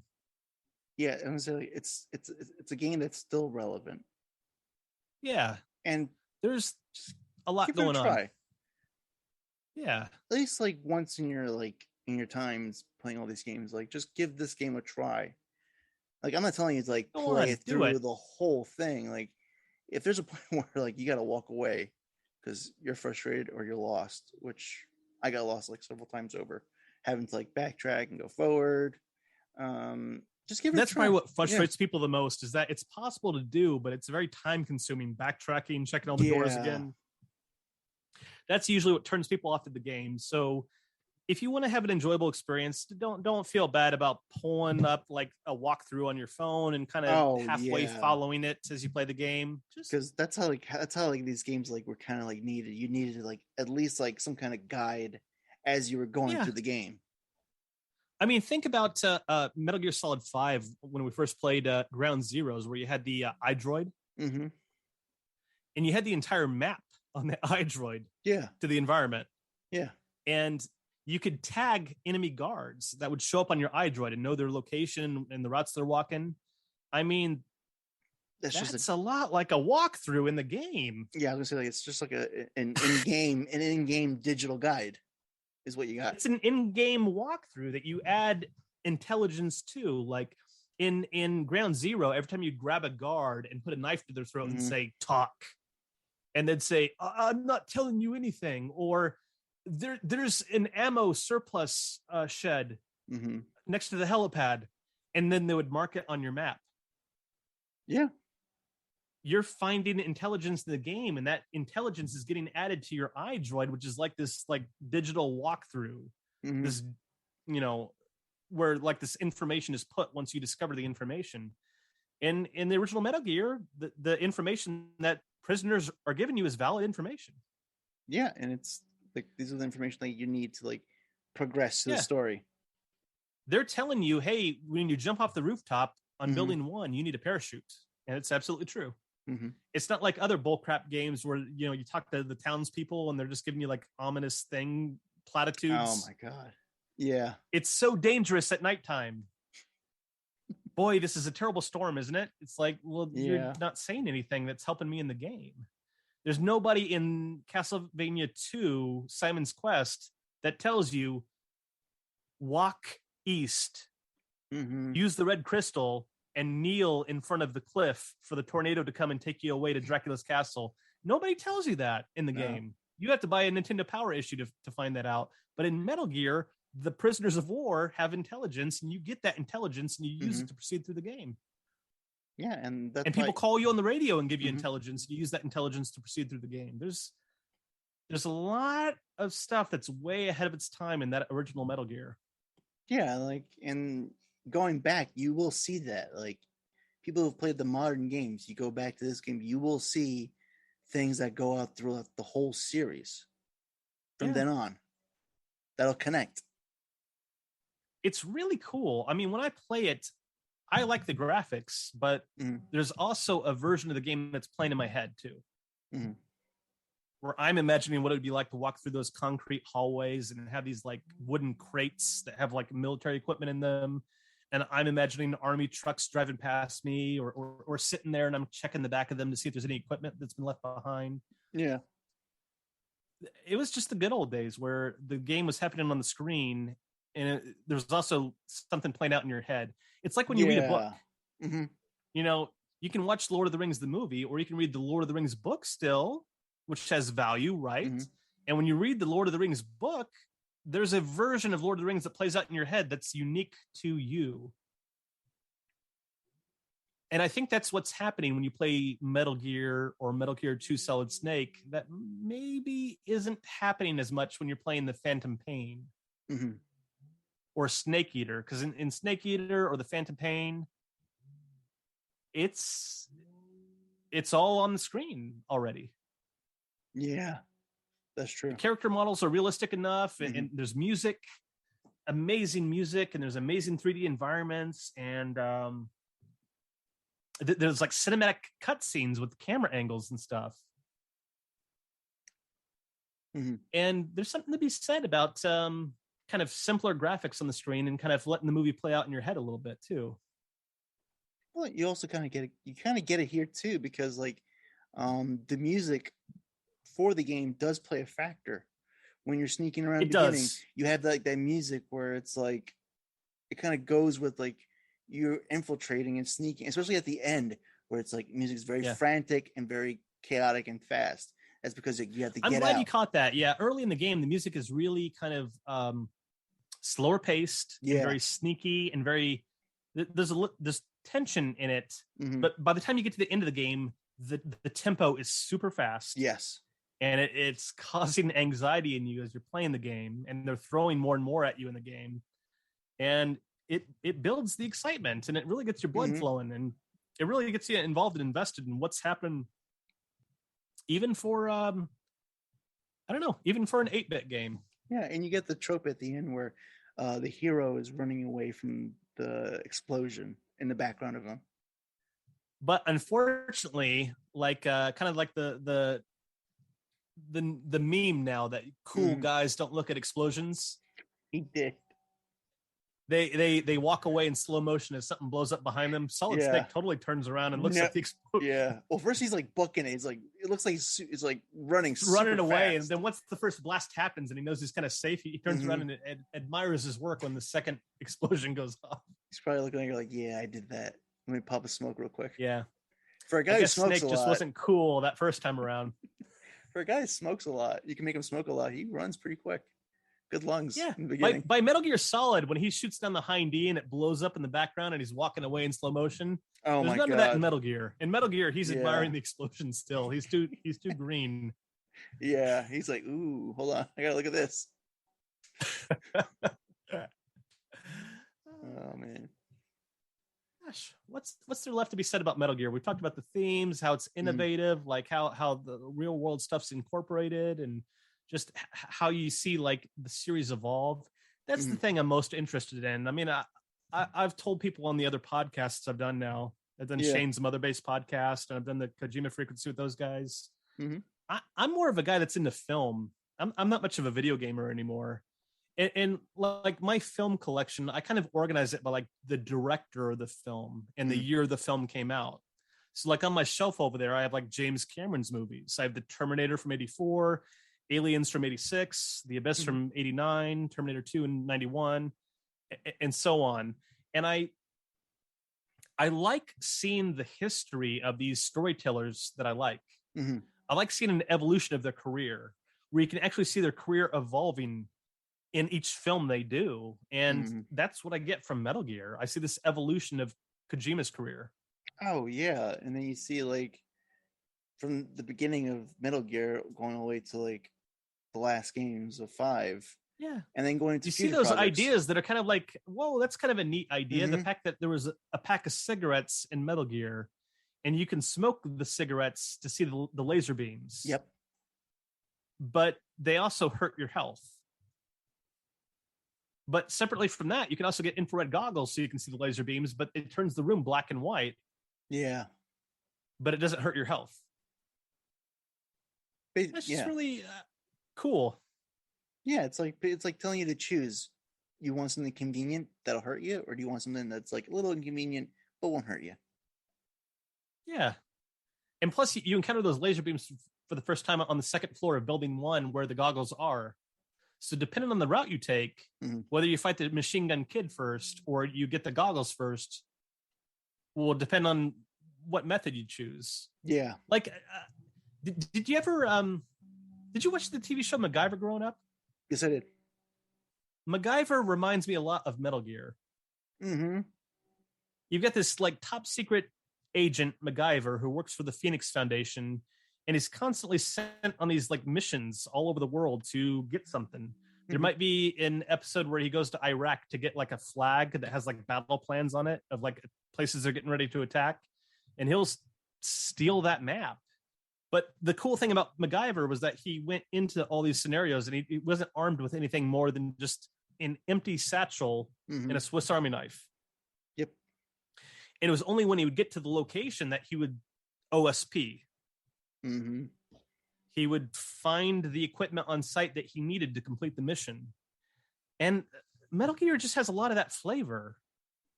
And even in MacGyver, do you remember the whole thing with MacGyver that he would never use a gun? Yes. Yeah. He was very anti-gun. He didn't want to hurt anybody. I don't think there's a single episode of MacGyver where he kills anybody, but he goes on these dangerous missions where people are constantly shooting at him. But he's a very humanitarian. He doesn't want to kill anybody. He just wants to go in there, complete the mission, and get the heck out of there, and maybe rescue a hostage or get some valuable piece of intel and then leave the enemy encampment. And, you know, I mean, that was a cool show in '85. I think it's still a cool concept and a cool show. Not the new remake. The new remake sucks with Lucas Till. Yeah, I didn't watch it. That's a terrible show. But the original show with Richard Dean Anderson, that was a cool show. People should check out MacGyver. But that's the stuff I see in Metal Gear, where our heroes being encouraged not to kill anybody, but to sneak through and complete mission objectives. Yep. There were a lot of video games like by Konami too, where like Castlevania or Ninja Turtles or Contra. These are games where you would be side-scrolling, and you would get to a point where it would stop side-scrolling. And the game was communicating to you, kill every bad guy on the screen before you can proceed forward. Yeah. In Metal Gear, you never had to do that. Yeah. You could progress. You can walk to screen 2, you can walk to screen 3, you can walk to screen 4. Maybe you can't walk to screen 5 because you need to find the key card that's hidden inside of a truck. But once you find the key card that's hidden inside of a truck, you can do what you want. You can go back to screen 1 again, or you can backtrack and check some doors. There's a lot of freedom in Metal Gear. Metal Gear really feels like an open world game to me. Yeah, because I know that closed off. Yeah. That phrase has like a new definition in this day and age. An open world now means like you have a vast landscape to explore. Yeah. Like in Metal Gear Solid 5, The Phantom Pain.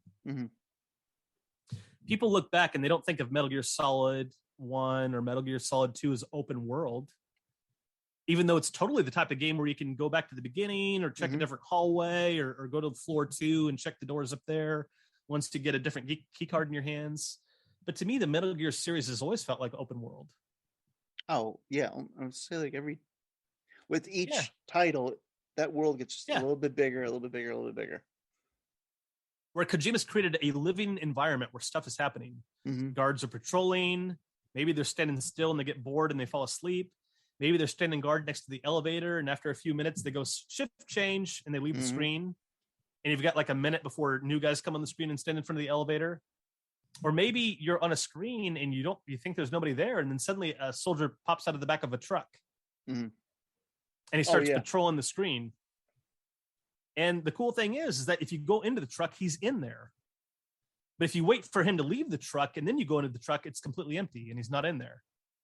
Oh, yeah, that's true. And you can grab the item with little resistance. I mean, there's a lot of like living, breathing elements in the original Metal Gear, even though it's an 8-bit game, that you just don't see that kind of intelligence and clever game design in the other games that we idolized growing up, like Super Mario Brothers 3 or Contra or Ninja Turtles 2, the arcade game. It's just not there. That's true. And that tells you a lot about the game series and the man behind the game as well. Yeah. It constantly seems like he's creating games that are way ahead of their time. Like even on the original PlayStation, like some of my favorite games are Resident Evil, which has 2D backgrounds. You're walking through a 3D environment, but it's like a 3D environment that's like a locked camera angle. Yeah. Where you've got like this 2D map painting, this digital map painting that's like a hallway with a curve at the end of it. And you've got a 3D character walking through this 2D map painting. and he can only like walk, down the hallway and turn the corner and or whatever.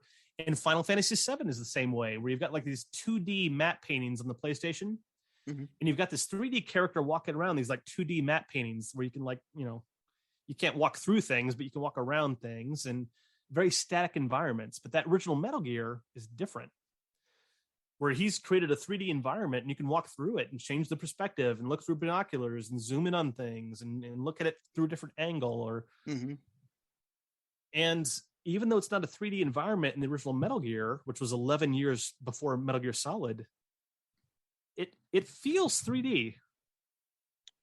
Yeah, you get like it's feeling. Pseudo 3D. It's that overhead perspective where you're looking down on this environment, and there's crates, and there's soldiers patrolling, and they're going left and right, and they're going up and down, and you can walk around the crates. And if you're behind a crate and he looks at you, he can't see you. But if you walk in front of him and he looks at you, he can see you. And suddenly he goes into alert mode, and the guards all over the floor trying to kill you.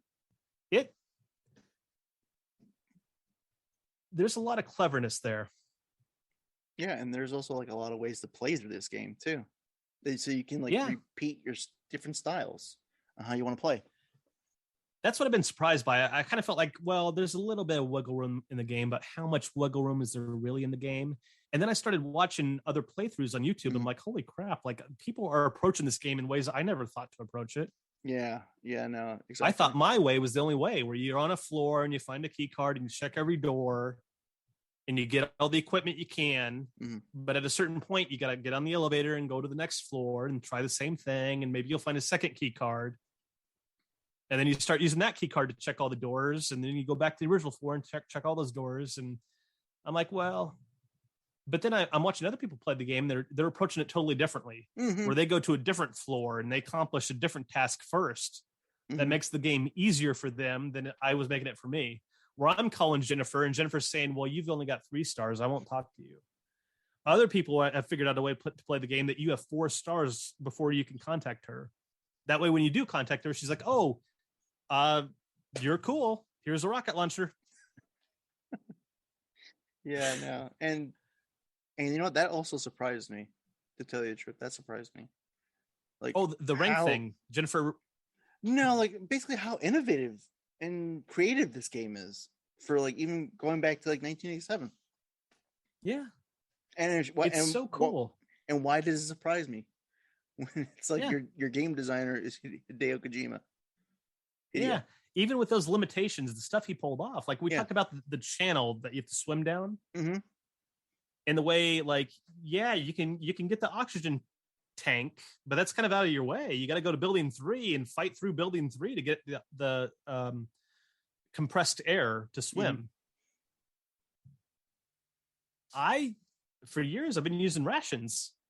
Yeah, there you go. I swim down the channel and I've got rations, and at that point in the game you can hold just barely enough rations to get to the end of that drainage ditch, and that's how I approached it.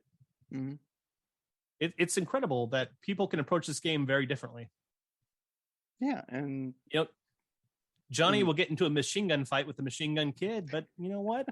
I'm going to stand behind this concrete pillar and just launch remote controlled missiles at him, because I don't want to die. Yeah, because I was going to say, like, exactly, like if you listen to this episode, like you would see like comparing gameplays between the two of us. Yeah, we had two different views, 2 different styles. And there's more that we could have done. In the game, there's 2 alert modes. There's 1 exclamation mark above an enemy's head, and there's 2 exclamation marks above an enemy head. If it's 1 exclamation mark above their head, that means if you leave the screen, only the guards on that screen are aware of your presence. So if you leave that screen and go to the screen below it or above it or to the left or right of it, and you enter a new screen, suddenly you're no longer in an alert mode. If a guard sees you or a security camera sees you and there's 2 exclamation marks, they're chasing you throughout the entire floor of the building. Yeah. You can go into a different screen. You can even go into a little room where there's a prison. Well, maybe not a prisoner, but you could go into a little room and they'll chase you into that room too. They will chase you until you do one of 2 things: kill every single one of them, or go to the elevators and presumably switch floors. Yeah, that's true. Or you could go into the elevators and then walk back out, and then you're no longer in alert mode. Oh, I didn't try that. But there's it's a good way to cheat. Yeah. When even the elevators, those are your save points. Did you know that? No, I didn't know that. Very, very early in the game when you're still vulnerable, like let's say you get through the first floor, building 1, and you go up to floor 3, which is the only one you can go to. Mm-hmm. And you start to work your way through it. It's kind of a hard floor. Mm-hmm. And if you die, you go back to the elevator. Oh, okay. If you manage to go all the way around that floor where you get rescue the prisoner that tells you about Diane, and you go up to the next screen, there's the second elevator. You could go to that second elevator, which is a new checkpoint, or you can go left where you get the cardboard box, the silencer, and the grenade launcher. But you're taking a chance. Mm-hmm.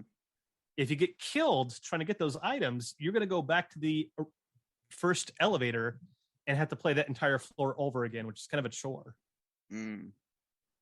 Whereas what you should probably do is go up to the second elevator, go inside of it real quick, which is a new checkpoint, exit it, and then get the cardboard box and the silencer and the grenade launcher. That way, if you die trying to get those things, you go back to the second elevator, and everything you've accomplished before that second elevator, you've still accomplished. Wow, I didn't think about that. Yeah. Yeah. There's all kinds of little tricks and tips in the game that are really revolutionary and really kind of cool. Yeah. I mean, I saw that kind of stuff it was probably in video games before then, but like in Halo, my brother bought an Xbox and we played Halo 1 when it came out. And in Halo 1, you're fighting your way through a game and there's like alien hordes coming at you. So the game was like a modern Contra at the time. But even in Halo, there were checkpoints. You would get to a certain point in the game, and it would say checkpoint saved. And if you died after that, you would go back to that checkpoint. If you died before that, you might find yourself going to the beginning of the game. Well, Metal Gear had checkpoints. Every time you entered the elevator shaft, that was a checkpoint. Jeez, I was saving like nonstop. You don't have to. You can just go into an elevator shaft and exit it. And if you die right there on that screen, you're back in that elevator shaft a few seconds ago. I was gonna say that's case in point. Like that was something I didn't know, and that would go reflecting towards like future gameplays.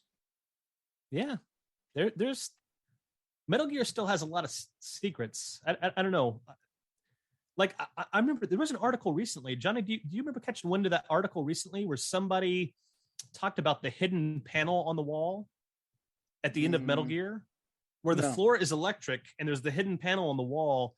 And someone had an article recently that said 34 years later, Metal Gear still has secrets.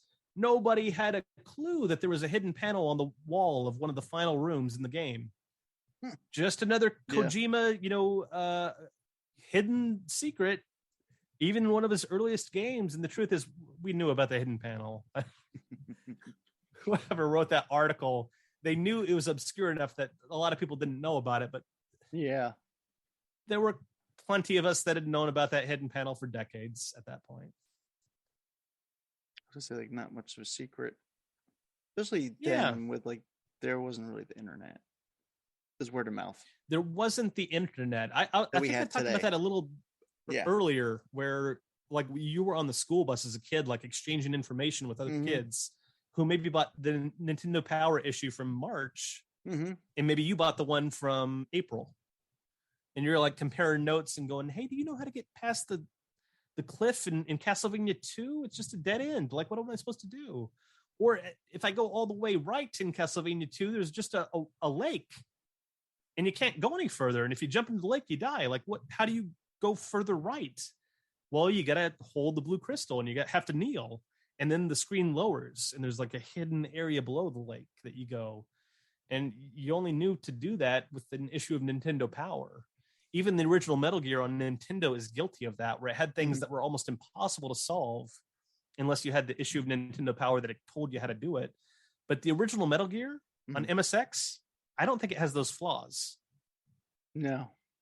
I think the original Metal Gear on MSX is a brilliantly designed game where you can figure it out. A little bit of trial and error, and you can figure it out very easily. It's all about going to new areas that you haven't been in before and getting those new items in those areas, which might include a new key card that allows you to open new doors and explore new areas. Yeah, and I was going to say, and that's like basically the prize and the joy of these games. There's a sense of accomplishment when you beat Metal Gear and you don't reference a guide and you kind of figure it out on your own. I don't know.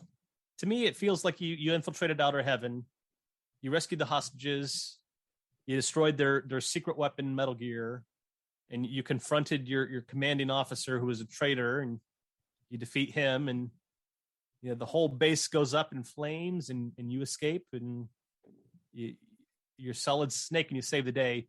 That's an aspect of the series that I miss. I want to get your opinion on this too. I miss base infiltration. I miss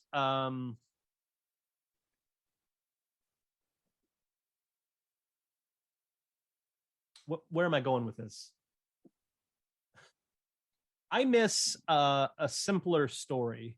In Metal Gear Solid 2, they started to bring in like AI and the Patriots and the S3 plan, and Ocelot is like the master architect of like the past 50 years of Metal Gear lore. I kind of miss a simpler time where it's just like, go sneak into this base, find weapons and equipment on site, find this agent that we have in there, make contact with the resistance, and get to this ultimate weapon, Metal Gear, and destroy it. I like that kind of simpler time.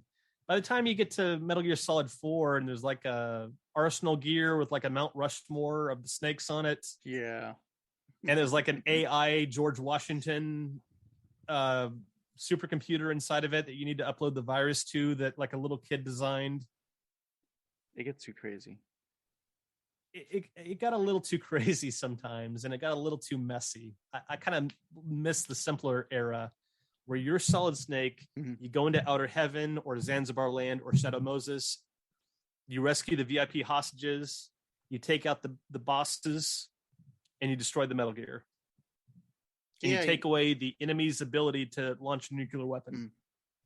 And you don't really miss that. Yeah, you don't really get back to that until, I mean, there's some fragments of it in Peace Walker, but you don't get back to that to Ground Zeroes, which is like very small. That's why I loved Ground Zeroes. Ground Zeroes was very simple. Like, even at the time when I played it, I'm like, gosh, it really is kind of short, and there's no boss fights. Like, maybe they could have at least like had a boss fight in there or something, but no, like the more I think about it, I really love Ground Zeroes. I love that you climb up a cliff, you see an enemy base, there are hostages that you have to rescue. Yeah. There's a lot of soldiers, and there's a lot of intelligence you can get out of those soldiers. There's a lot of cassette tapes you can get intelligence from. Even when you rescue Paz, there's like a tank that suddenly goes online and starts patrolling the base. It starts changing. And it's like, that's the closest thing to a boss in the game, but even that you can just completely bypass. Yeah. Or you can call in the helicopter, and you and Paz can hop on it and get the hell out of there.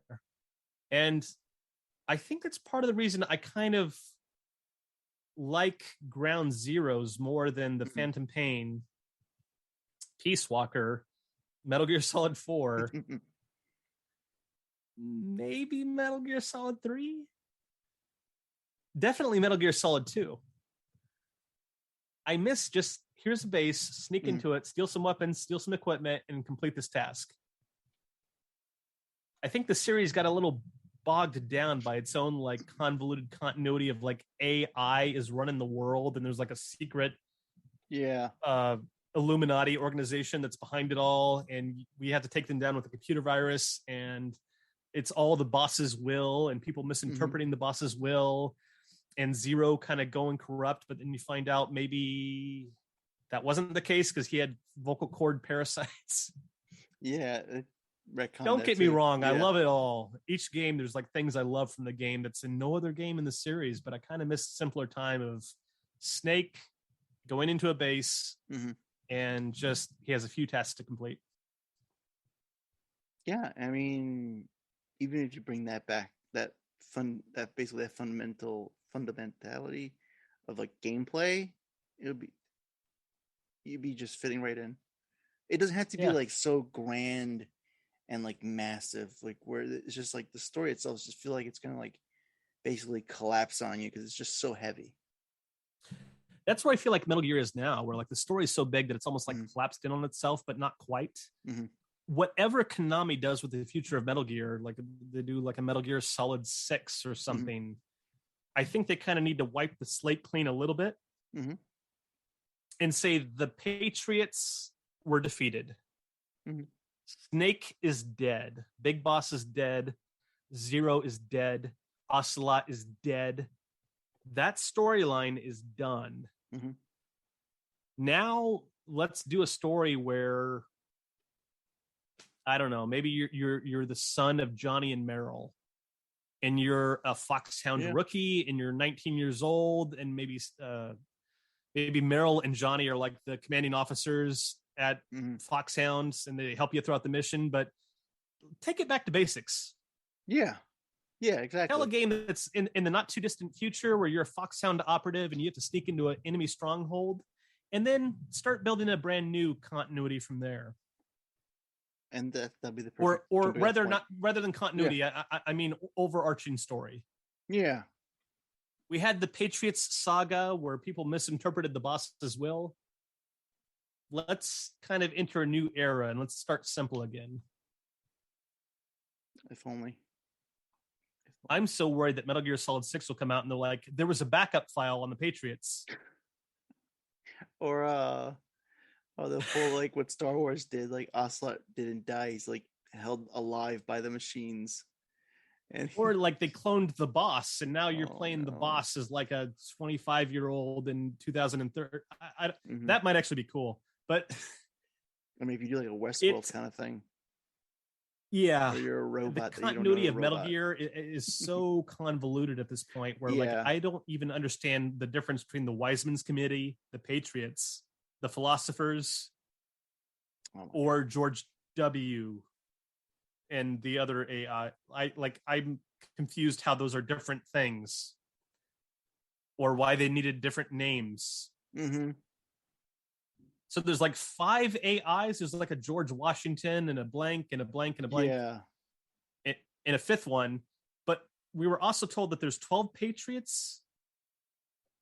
But we were also told that the Patriots died 100 years ago, but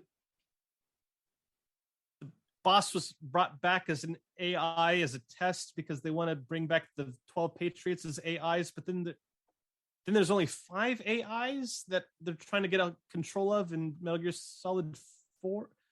It's just too much. I can't keep track of all this crap in my head. I'm old now. Like, oh my god, the way you just described it is just like my head started hurting. I was like, wait a minute, no, hold on, too much information. Let's take it back to basics. Let's kind of get back to a simpler time where it's like there's an enemy nation, mm-hmm. and they've developed a new super weapon, and we need you to go in there and find this contact in their base, make contact with them, and maybe complete a few more tasks and take out their weapon. And then from there, you can start to make it convoluted again. And I can only hope. That's all I can say. Those words. I think, the 35th anniversary, you can't help but think about like where you'd want the series to go forward. Like, Johnny, what's your dream next Metal Gear game? I mean, it's like you said before, like I think you need to bring it back. You need, want to use like you need a Foxhounder, and you need that Foxhounder to infiltrate a base. Now I don't know what the story would be, but I can see like a successor towards like sort of like Meryl and Johnny like rebuilding Foxhound from the ground up again. Yeah, and starting they don't even really need to, because at the end of Metal Gear Solid 4, Foxhound was still around and thriving. Yeah. Johnny and Meryl had a unit. I think they all survived. I don't remember if they died. They survived? I think they survived. Yeah. There was the guy with the tattoo in the back of his head that looked like an exclamation mark, or maybe it was a mohawk. No, it was a mohawk. They had a unit of guys, and they were in Foxhound. And I think I don't remember if Colonel Campbell was still part of Foxhound. He may have been like something else. But Johnny and Meryl were, and their team was, and yeah, because their gear they were all still around Foxhound. at the end of the game and got married. To me, it seems like that's your narrative thread to move forward. Yeah, I mean, going forward, yeah, because you're done with the snakes are over, basically. Otherwise, why did you have Johnny and Meryl get married? Yeah. So it's like, so they got married in 2014. Yeah, you have an 18-year-old. And yeah, so why not? They have an 18 or 19-year-old who's a green rookie in Foxhound, a new agent, and something goes wrong.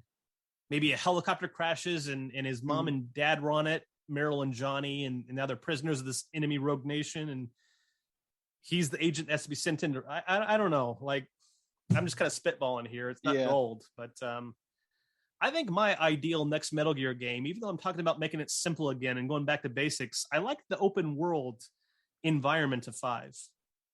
Oh, yeah.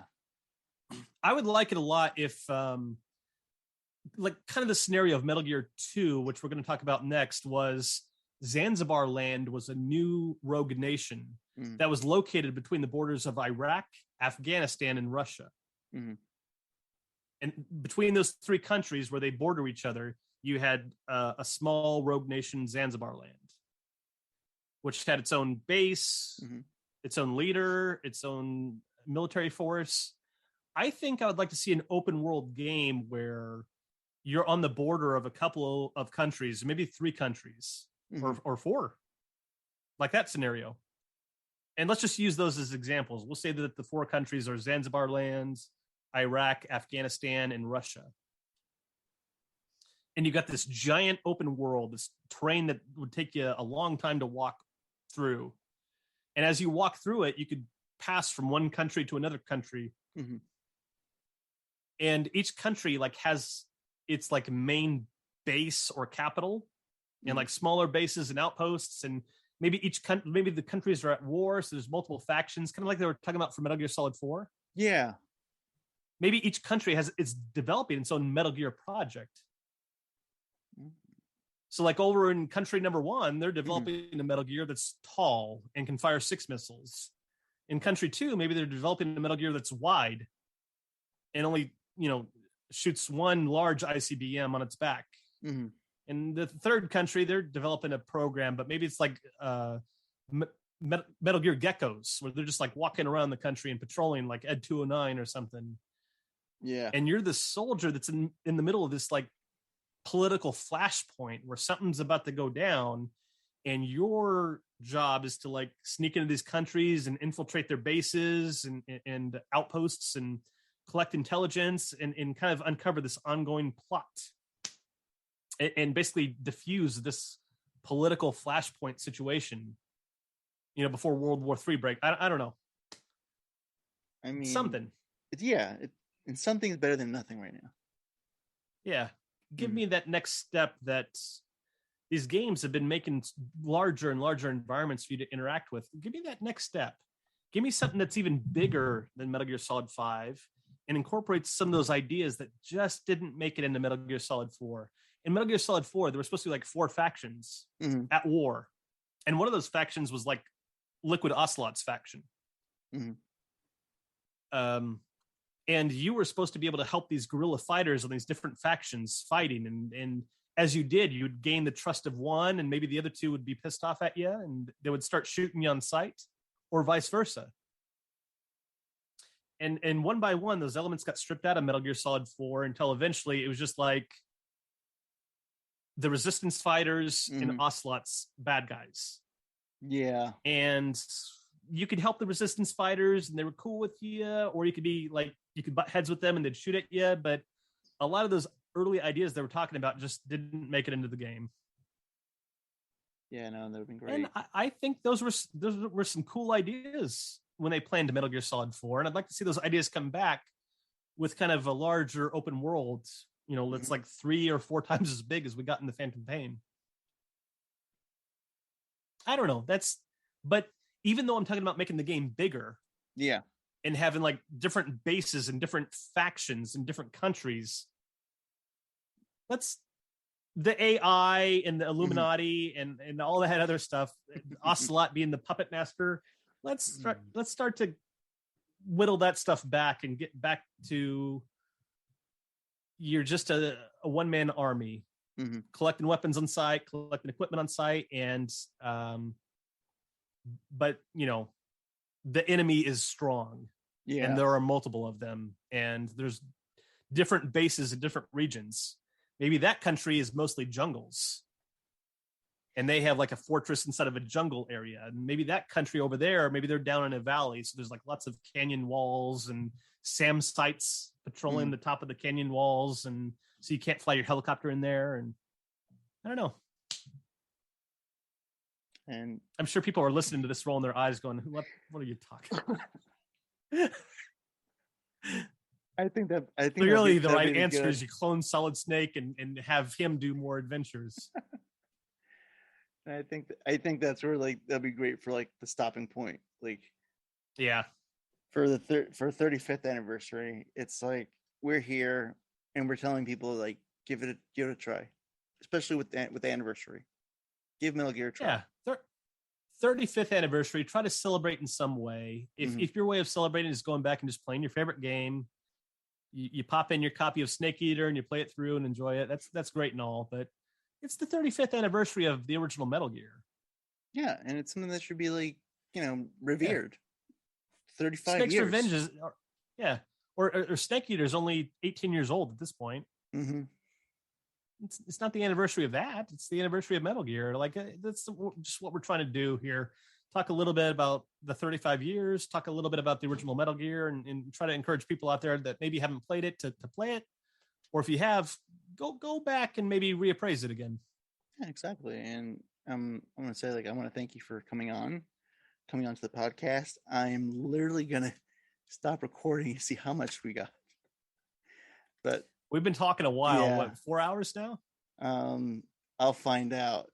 But yeah, I want to I want to basically thank you for basically jump starting this whole going through the catalog now. Like, it started with the first two games, and it's I think you came around and you were like, "Hey, why don't we do every game?" And I was like, "Let's go." I have a habit of doing that where I'm like, I have a small idea, and then suddenly I'm like, well, I mean, if we were to expand that idea, what would I do? Well, we could discuss the first two games, because I'm kind of a guy that appreciates the MSX era, and I'm building a model for Metal Gear 2, so that would give us a reason to talk about it. And then I'm feeling like, well, why are we stopping with Metal Gear 2? Why, the anniversary to Metal Gear Solid is in September. And then in November, Metal Gear Solid 2 and 3 both have their anniversaries. So I mean, it's doable. Go a little further. It's doable. It's doable. Yeah. Yeah. I feel like we're going to be doing this for a couple of years now. You do realize that we're going to be doing this for a couple of years now. So I'm okay with that. Are you in for the long haul? This has been a pleasure, Johnny. Yeah. I like talking to you. I think of you as a friend. Oh, same as always. In the beginning, I feel like maybe I was too jokey with him, and he was getting annoyed with me in the beginning. I loved it, because the thing is, I didn't have the model kits until after Christmas, because I was waiting, because for some reason my family's they don't gift giving is not their strong suit. It's not their language of love. Typically, I'll find myself with a couple of extra $100 on Christmas. And a couple of extra $100 on my birthday, which is 18 days after Christmas. So I'm like, okay, I can buy the model kits with that money. Yeah. So that's why I had the countdown 45 days until construction begins, which I realize is foolish now, because I can get a lot of information out of the part by itself before I glue it to another part. So right now I'm going through and cataloging all the parts and figuring out where they go and measuring them and stuff and figuring out things based on those measurements. It was foolish to think I'd start gluing pieces together on January 2nd. But you would always chime in. You'd always go, I'm training Solid Snake and I'm going to blow it up. And I loved it. Yeah. I felt like, okay, Johnny's getting into the spirit of this, and he's drawing attention to it, and he's, he's adding to the conversation in ways that other people weren't. So I absolutely loved it. Yeah, I mean, it's been a blast. Everyone else was just clicking the like button, and I'm like, okay, well, that's cool that you're clicking the like button, but I'm going to chime in. Please talk to me. I mean, after I did the Kojima frequency appearance, I said, "Oh, Q&A. Yeah. If anybody has a question about what we talked about, or a question about the model build, or I can clarify anything, please ask." And people clicked the like button, and nobody asked a question. So I think sometimes people are just intimidated to talk to. I think so. People in the community like yourself who have a podcast. You know, people are intimidated to reach out to Shane or to Nitroid or Fingers or Days Ahead or Apache or me, who I'm doing this model build thing. So I guess it's kind of made me I don't know. I guess it's kind of made me a figure in the community. But I'm just a fan. This model thing was just a fan thing to share with the fans. I love talking to people.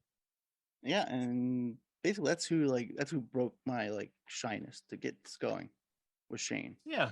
And then on top of that, you, Clint, got me going to like revisiting my podcast because it was lingering there for a while. And I think you started retweeting like, "Hey, weren't the episodes supposed to be like released?" I think you were the one of the few. Yeah, because you'd mentioned like episode 3 or 4. It was a very early episode, early on, where you're like, "We're going to release it soon." Yeah, and I'd look for it and go, "Hey, it didn't come out yet. Where is it?"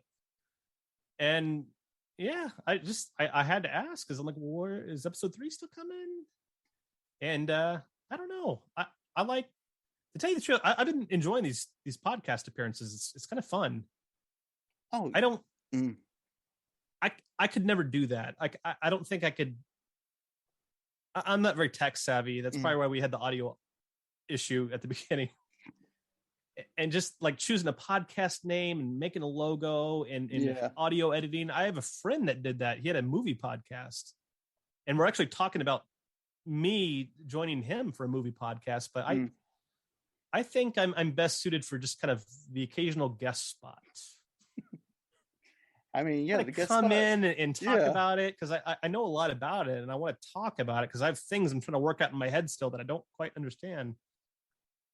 But it's kind of fun to go back and look at it and celebrate it and talk about it and I don't know, like, hope, because how long is the recording file? It's like 4 hours, right? I think we're getting to like close to 5 hours now. Well, I'm gonna say, like, okay, obviously people can reach you on Twitter. What is your Twitter handle? Because I'm gonna like wind it down now. Oh yeah, absolutely. No, I'm saying like you can. This part's I'm gonna edit out. Your Twitter handle. Where can people reach you? Hey, people can reach me on Twitter at Metal Gear D Model, and come check it out. I'm trying to reverse engineer how they made that sweet reference model of Metal Gear D that they used to market Metal Gear 2 Solid Snake back in 1990. I mean, it really seems to be like the first 3D Metal Gear, and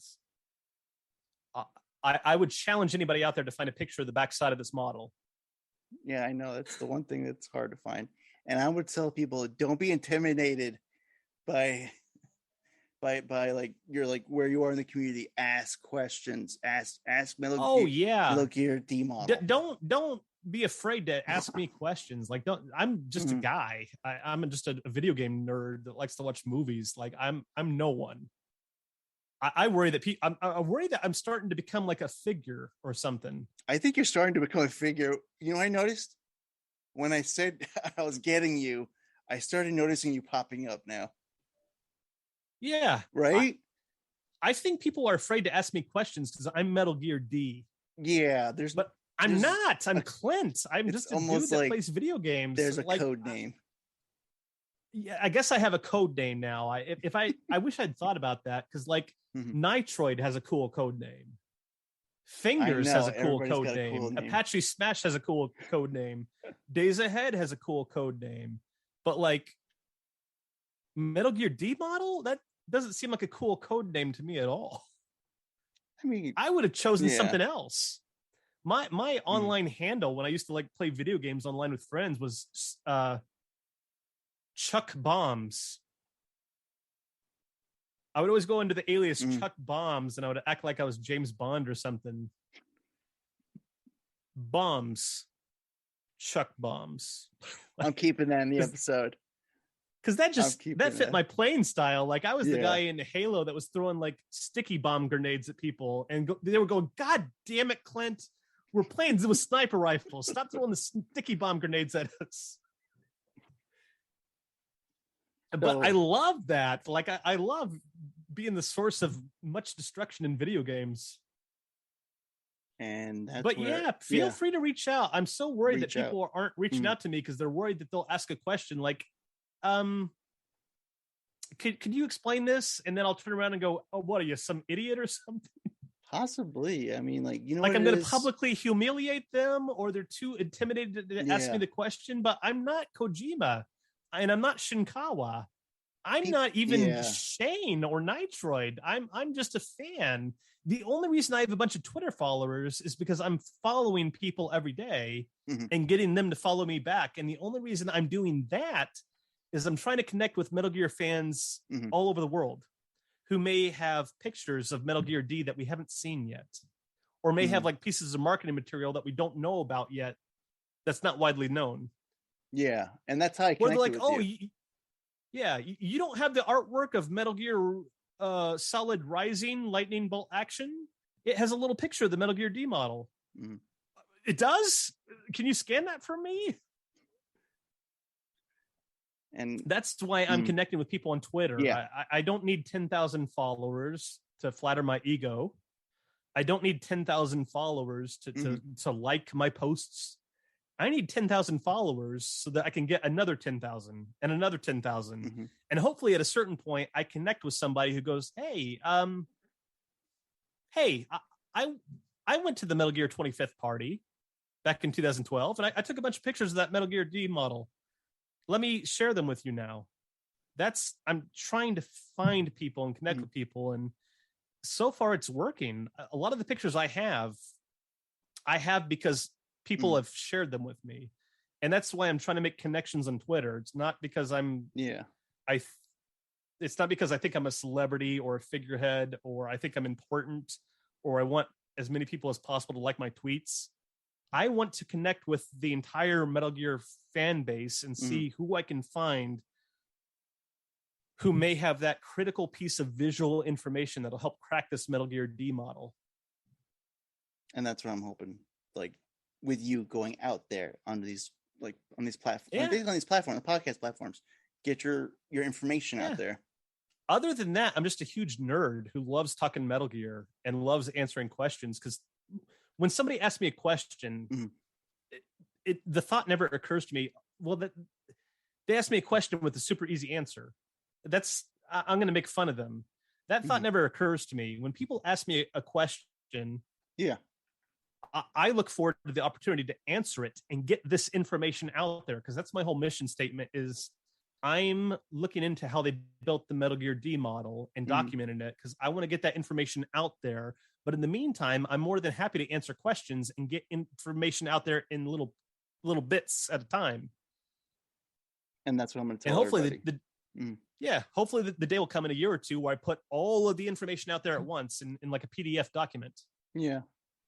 Where I'm like, any question you had about what Metal Gear D looked like or what it was built from, here it is. Start on page 1. You'll see part A1 on the Croat model. And by the end, you'll be looking at an exact replica of the Metal Gear D model that's in my house, in my office. And my goal getting this information out there would be that you all get to do it too. I want to see a fan in Europe build the Metal Gear D model. I want to see a fan in New Zealand build the Metal Gear D model. I want to see a fan in, China build the Metal Gear D model, just because I think it's cool. I was gonna say, like, once you get this done, that is like the first thing I am doing, because I don't really do model kits or anything, but that is the first thing I would do. That was the first thing I would do. Well, if you want to, I'll slip you a few model kit names, because more than likely, when I put this out there, the prices of these model kits might shoot up a little bit. Yeah, exactly. If you got on eBay right now and typed in Croat model, you might find like 7 or 8 models for sale. And depending on when they came out, you might pay $125 or you might pay $75, but they're literally identical. Mm-hmm. But when I put this information out there and Metal Gear fans start to try to do it, mm-hmm. there might be less models for sale, and they might start to go for prices like 175, mm-hmm. 200, 250. So it might not hurt to get a head start on that. But if I die tragically in a car accident and the information's never released, I'm sorry that you spent the money on a crow. They can figure out what else to do with it, or maybe someone else will continue. I've handed a lot of the information over. You have the information. Mm-hmm. Most of the hosts over on the Kojima frequency have the information, mm-hmm. and Shane has the information. Oh my God! You know what you're creating? You're like almost like becoming the model kit world of Big Boss with your nation and your Metal Gear. A little bit. A little bit. That's why I geek like. out at the end of Metal Gear Solid 5, where Big Boss gets on the motorcycle and he's lighting up his cigar and he takes off. Yeah. I'm geeking out because it's been retconned that the next thing he does in the continuity was build Metal Gear D. Oh, right. Yeah. Because he's no longer the leader of Foxhound, I guess. He's no longer the leader of Outer Heaven. That's been retconned to be Venom. So the next thing John, Big Boss, does in canon is start Zanzibar Land and build Metal Gear D. So I always geek out a little bit when like Ocelot's lighting a cigar for him and handing him the new passport and ID papers, and I'm like, yeah, you let Big Boss go into hiding so he can make that Metal Gear D. And I'm gonna say and that's where we'll end this episode, Clint.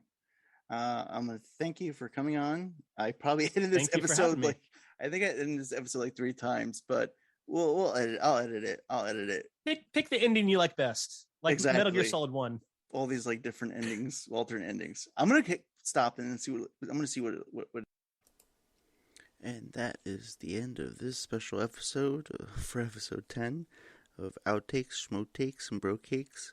I want to thank Metal Gear D Model for coming on to the episode, and also for basically embarking on a journey with me to go with the whole catalog of this franchise. The anniversary episode, episode 11, will be out July 13th. I'll send out another tweet just to remind everyone. And that's that. I hope you enjoyed this episode. Intro and outro music by Fingers. And like always, I always say, go to your local libraries. They do a lot of great things for children all the way up to adults. And they do need our support. Thank you for listening.